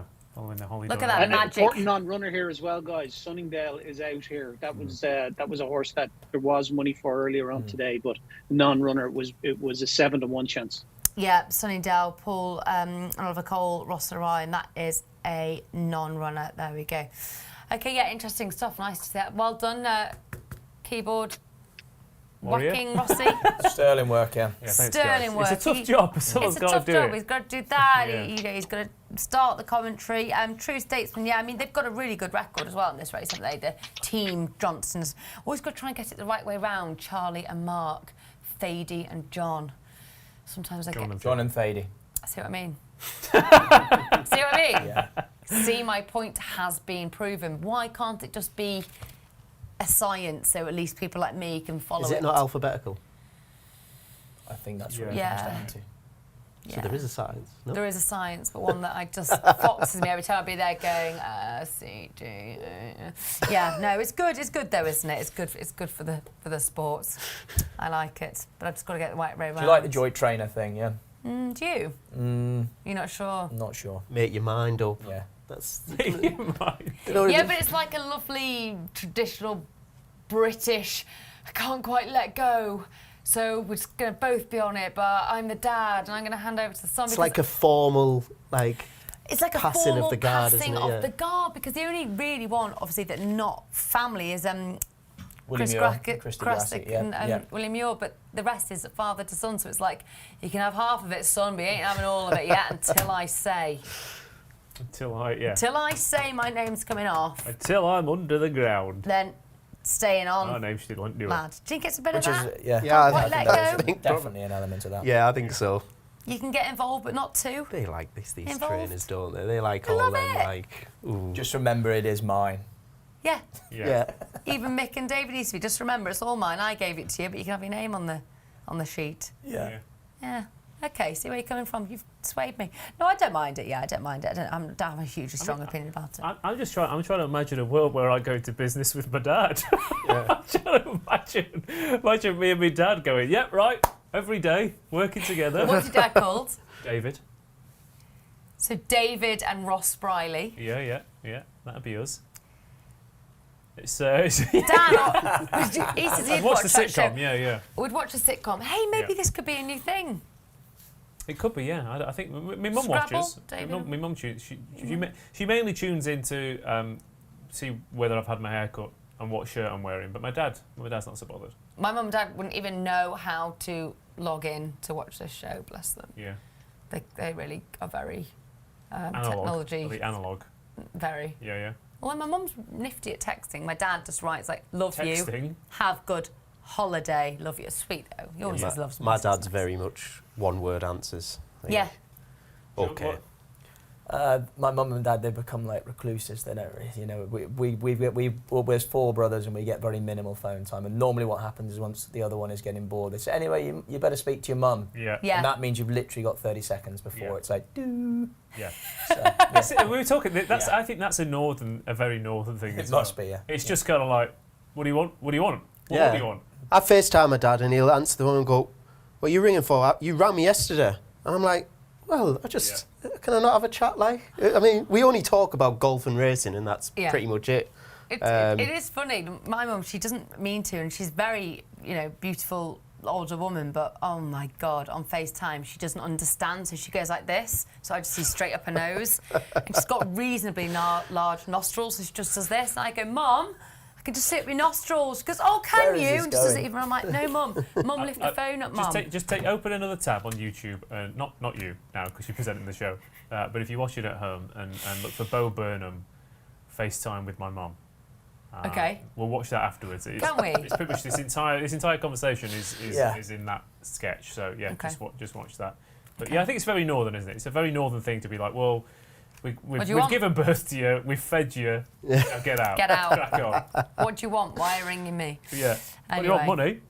Fun and games. Right, should we have a look at a few more of these horses? Let's get stuck in to this 410. Come on, we've got to keep the energy, guys. Look at my hair. I've been electrocuted with my amount of energy. This is the last race that we're covering.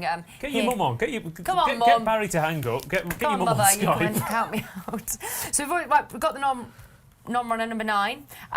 Let's talk. We've talked about True Statesman. Yeah, Ryan Moore, Charlie and Mark Johnston got a cracking record in this race. Up that £8 for nursery debut at Chester, but did it really easily, to be fair.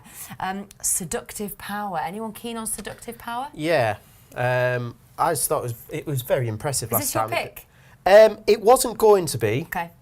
But the way that my pick is actually self-praise at a bit of a price. Now, the way that Legend of Xanadu ran last in the first, it doesn't really bode well. But watch that Epsom run back. It come from the clouds to fast finishing second to Legend of Xanadu. Beaten at odds on his next 2 starts, but seemed to get it together last time. 86. Look, it's a fair mark, but he's got a £5 claimer on board. I just think 14-1, he's got a touch of class, this horse. And I could definitely see him challenging the places and even winning, to be honest. I think he's got a good chance. I'm slightly put off by that Epsom form's clearly not working out. Okay. And yeah, Seductive Power of the market leaders would be the one that I would side with. It left a telling impression last time, and a mark of 84. Richard Hannon at Goodwood as well, kind of think. Yeah, he ticks a lot of boxes. Yeah, I know Rich Hannon go. No, he's absolutely scooting along, isn't he? Poste, we've got next in the betting release, sort of Far Shot, Miss Jungle Cat. Yeah, I like Far Shot. I was actually just sharp intake of breath then. So we were watching Galway and in the 7th furlong race, and I don't know who it was, but they were in front and they've come out the side door. Horse and number 6. They have been booted up in the air like a football through the field, and yeah, please God they're okay, whoever that was. But yeah, Far Shot for me. Again, we've talked about the Windsor Castle form. He on his second start, he finished down the field there, finished 18th, and then came back to Ascot and got beaten net by Blayton earlier on this month. And I thought he was a fraction unlucky, to be honest. He kind of got held going for his run, and then was staying on strong all the way to the line. I think the step up to 7 will suit, and he's up £4. Tom Marquand on board as well, drawn in 1. So yeah, Far Shot for me. Yeah, I think at Galway that was Wesley Joyce on Red Heel. So yeah, fingers crossed that was okay. Okay, so Far Shot for Poste in the 410. Rossi Ross. Yeah, it's not worked out so far this week, but Carl Burke and Clifford Lee having a fairly frustrating time of it. But I'm a little bit surprised to see her here, but I do think Miss Jungle Cat's got a lot more to offer off this mark. She only went up £6 for that York win last time out, but she did it very nicely indeed. she's running some really good races on her last couple of starts as well. She was behind Rousing Encore, who was 4th or 5th in the commentary. Briege, who finished in the frame in the Princess Margaret at the weekend. Then she ran behind Lazoo at Newmarket, obviously who won the Princess Margaret. And yeah, the handicapper said, "Oh, you're a 78 horse," after running up against group horses, and she made a bit of a mockery of that last time out. The 11 box and the extra furlong is a slight concern, but I do think there is potentially listed ability in there when they find the right kind of race for her. So yeah, she'd be top of the tree. I thought a couple of other horses were slightly overpriced. The one who looks a fairly silly price to me is Dayan. So I'll have a click on Miss Jungle Cat and a saver on Dayan. Okay, saver on Dayan. Who's been running in all the races that all your Royal Scotsmans, your Noble Styles, your Wallbanks, they've all been running in those races. Was in theory got the run of the race last time at Ascot, but I still, no matter how slow you go, I still don't think you want to necessarily be good in it from the front down the rail. But if Far Shot is what, a 6-1 shot, I'm not entirely sure why Dayan from box 4 is 20-25 to 1. So yeah, valid. Miss Jungle Cat and Dayan for me, but it's a tough race. I think there's a potential that the Johnstons regret that Chester demolition job last time out if True Statesman comes up a little bit short here, because off a mark of 83 I think he would have been a borderline certainty from this box. Yeah. But he might well have just shot that bolt at Chester. But that £6 that Miss Jungle Cat got was fair, I thought, because it was impressive at York, wasn't it? Very. And Stall 11. I think the handicap was already being kind to her a little bit. Yeah, I agree. Yeah. Very well named, isn't she? That is the best breeding ever. Jungle Cat, Honky Tonk Sally. Yeah. Honky Tonk. This makes me want to eat like American food for some reason. I'm hungry. Miss Jungle Cat, very, very good breed. Aptly named by Jungle Cat. That's brilliant. And Barry Orr is on Prairie Falcon. So should we have a quick look at the betting, because we're only about 9 minutes away now, Barry? Yeah, we certainly can. 3.4, so still steady away. True Statesman, Seductive Power 6, 8-2 Far Shot. Some money for that. Miss Jungle Cat 15.5, and it's 16.5 Bard. Coco Jack has come in for a little support. The number 2 horse is 18.5 now, after being matched at a high of 33. Yeah, Coco Jack, 3-time novice winner. That's fascinating, actually. They bought Midland Parker bought into him after some decent runs. George Scott's got a half decent group of 2-year-olds this year. Yeah, it seems that way. But they're going for. What's interesting about this horse is most of them are going for multiple novice runs. They're trying to rack up wins, trying to rack up weakish races, pick up that prize money, get those ones by the name, and then in theory, someone comes in and goes, "We'll give you some cash for that." Yeah. Which has worked with Coco Jack.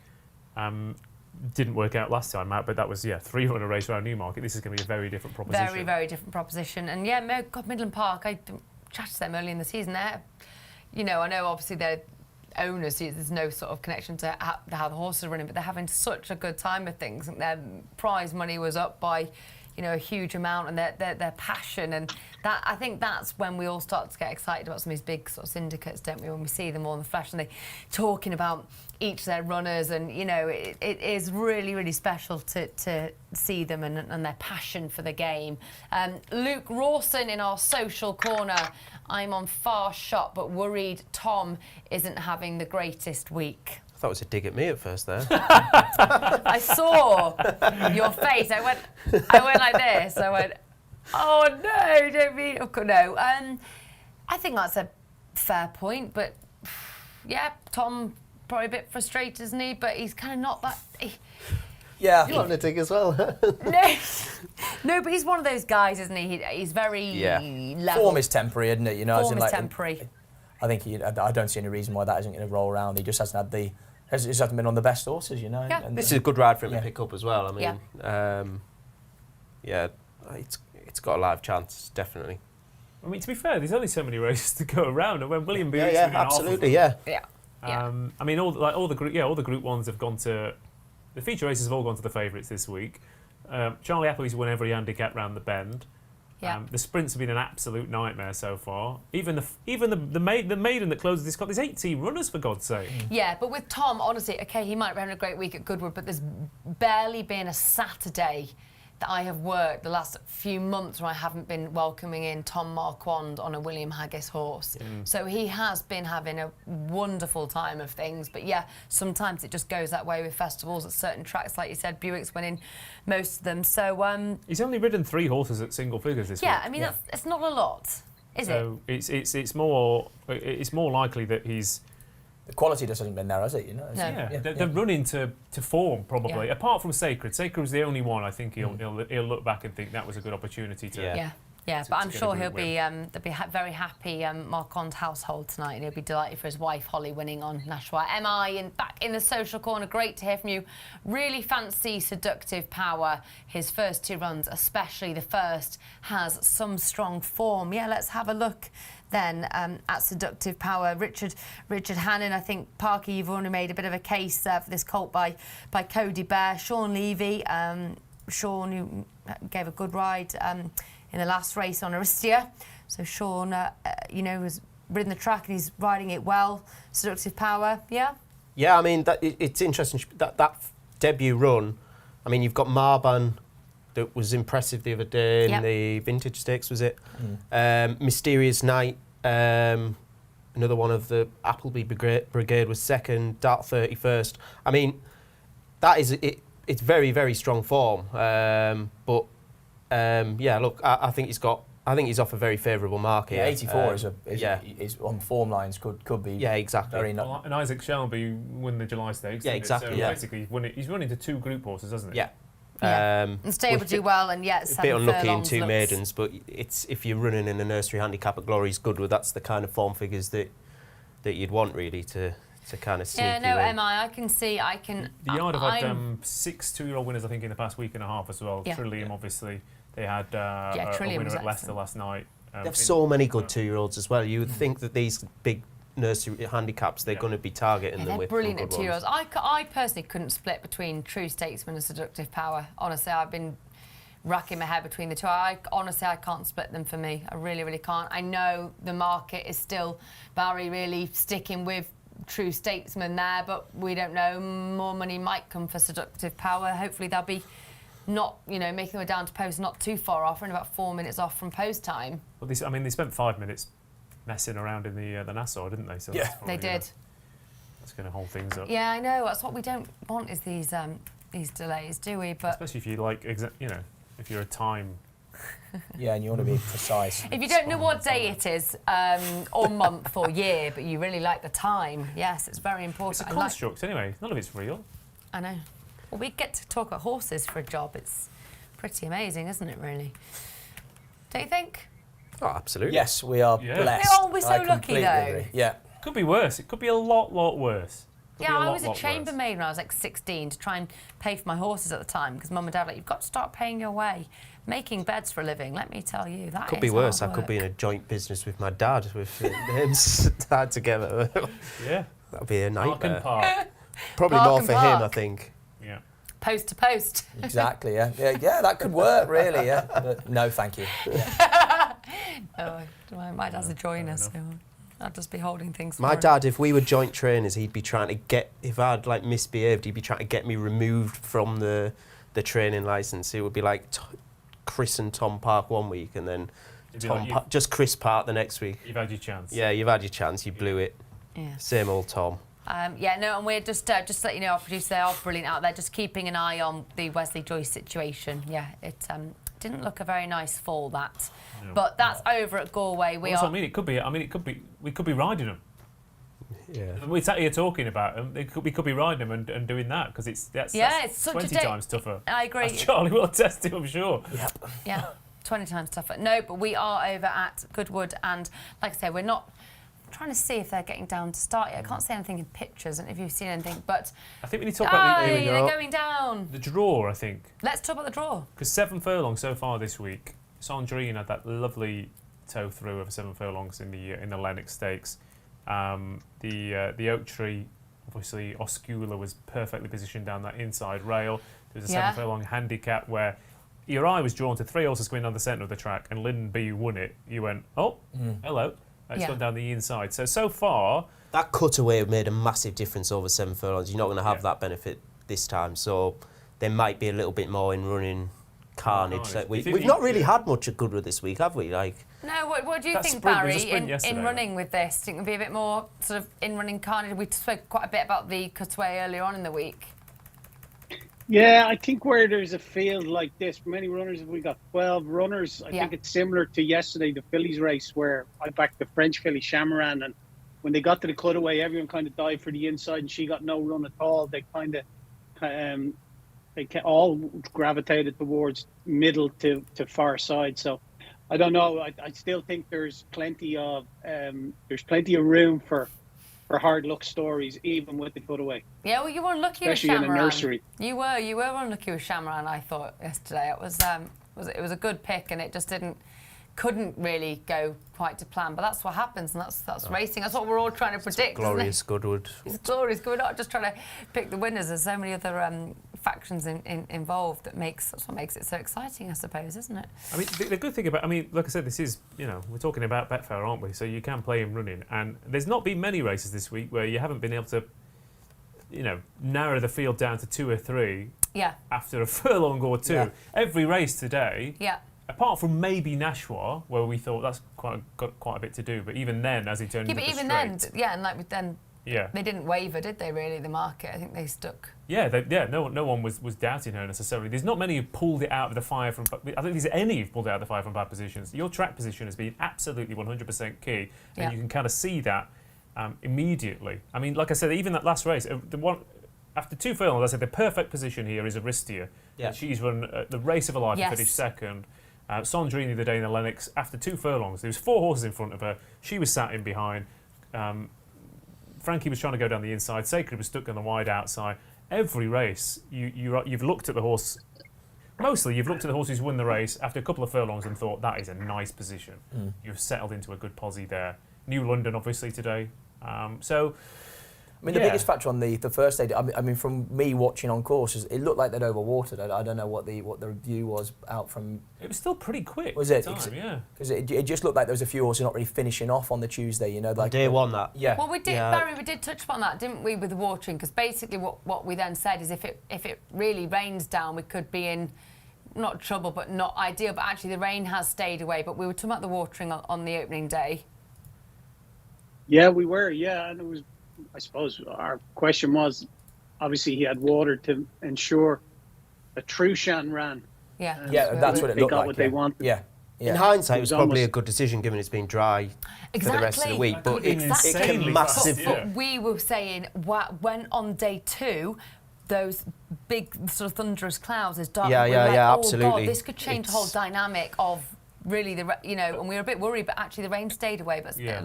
I think, again, this is another thing. You constantly criticise when things go wrong, but You're damned if you do, damned if you don't in them 100%. situations. Like, I you was can't walking around guess the Greenwich weather. Park earlier, and the whole park looks like if you Scorched. dropped a match, it would go up. Yeah. So it is. There has been no rain. It's borderline drought conditions. So to get that track looking, It looks riding yeah. like that is quite an we achievement. had the I think. same at Newbury. It was incredible.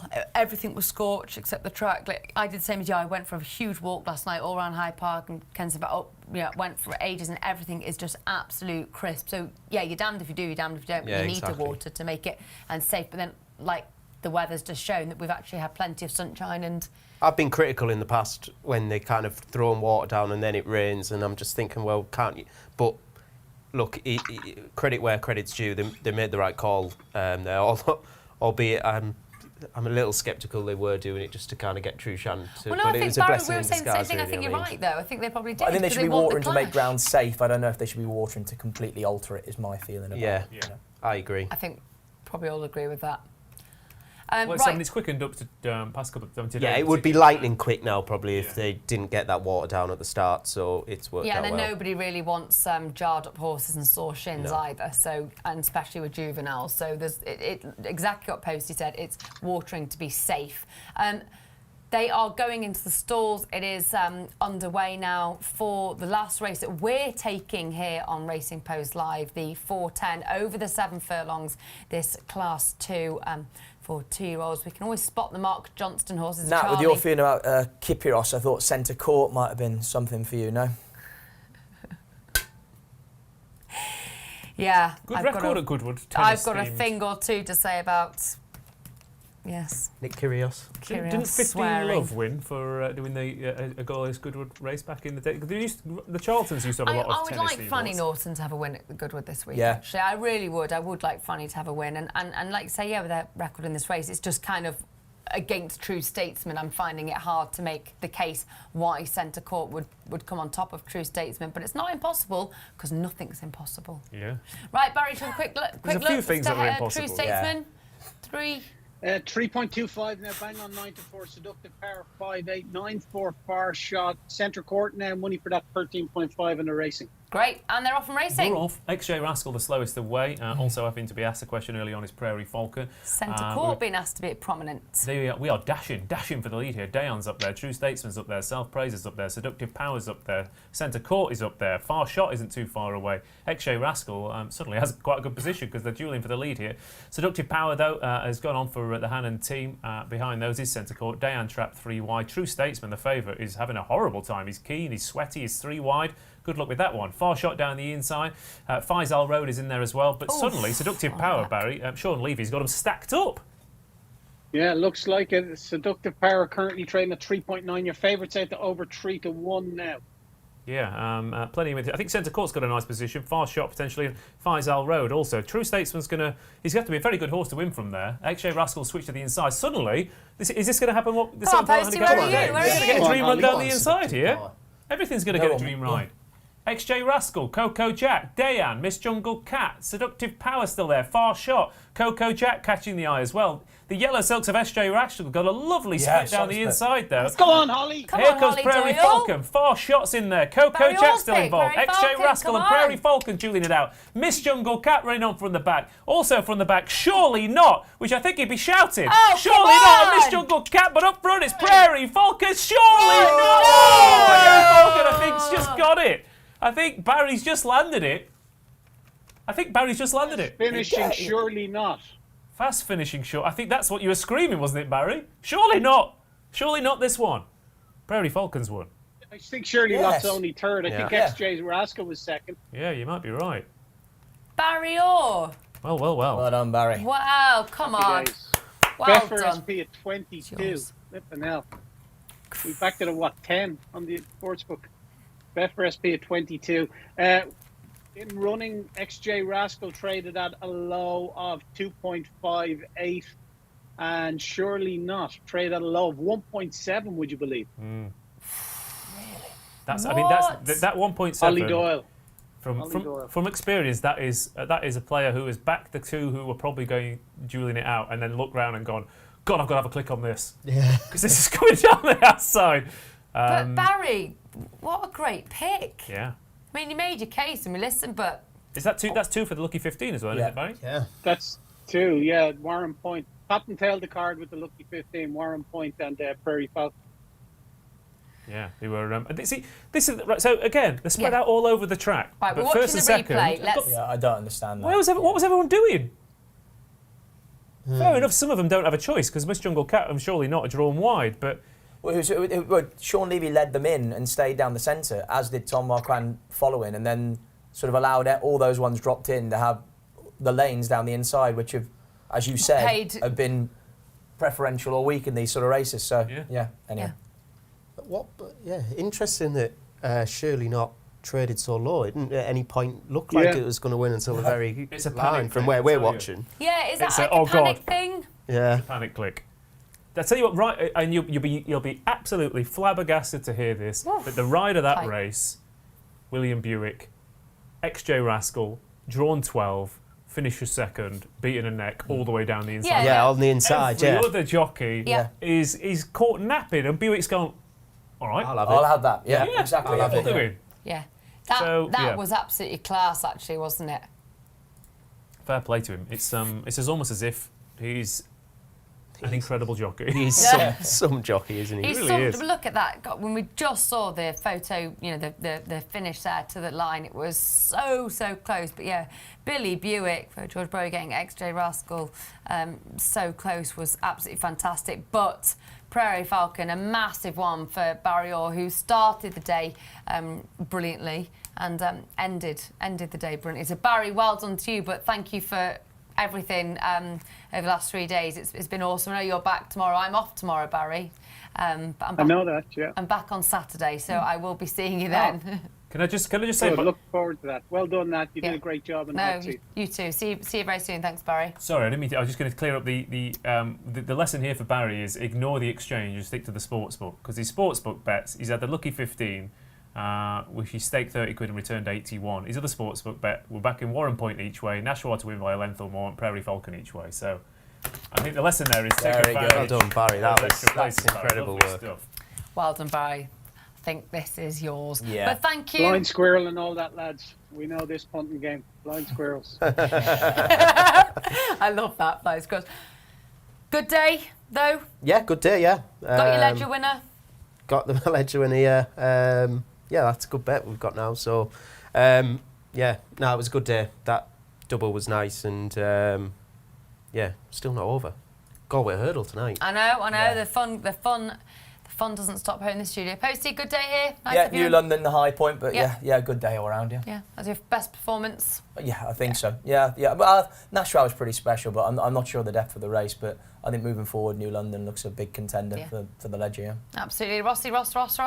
Yeah, lovely stuff. I think the Richmond's probably the race to follow for me. I think that first two look pretty good. Chateau's a very good yardstick for the form.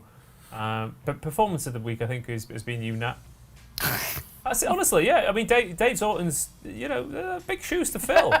Big shoes to fill. You've done 3 days on the bounce. Has it been 3 days? What day are we on? Yes, stop it. I know. 3 days on the bounce, the Glorious Goodwood. Straight into the presenter's chair. It's a long time. I mean, I am numb from the waist down after sitting here for a while, for the past 3 or 4 hours. Just today, not in general. It's just the last half an hour when you really need the loo and you're trying to think about the race and everything else. And I'm still talking. And you were wanting to take on more fluids earlier on. I mean, that would have been a mistake. I've got beetroot juice today because apparently it fights tiredness. Yeah. Anyway, I've had the best time. You've done a great job. No, it's been an absolute pleasure to be in this seat, but I will be handing over back to Dave Orton tomorrow. Kate Tracy's in the studio with Dave, and Ross, are you in? Absolutely not. Who else is in? Who? Robbie Wilders. Hey, you're in for a treat. Robbie Wilder's in tomorrow. You're in for an absolute cracker. And I'll be back with you on Saturday. But for now, thank you. God bless. Thanks for watching. And remember, stay tuned. Come back tomorrow for 1:30 for more action. Day 4 tomorrow of Glorious Goodwood.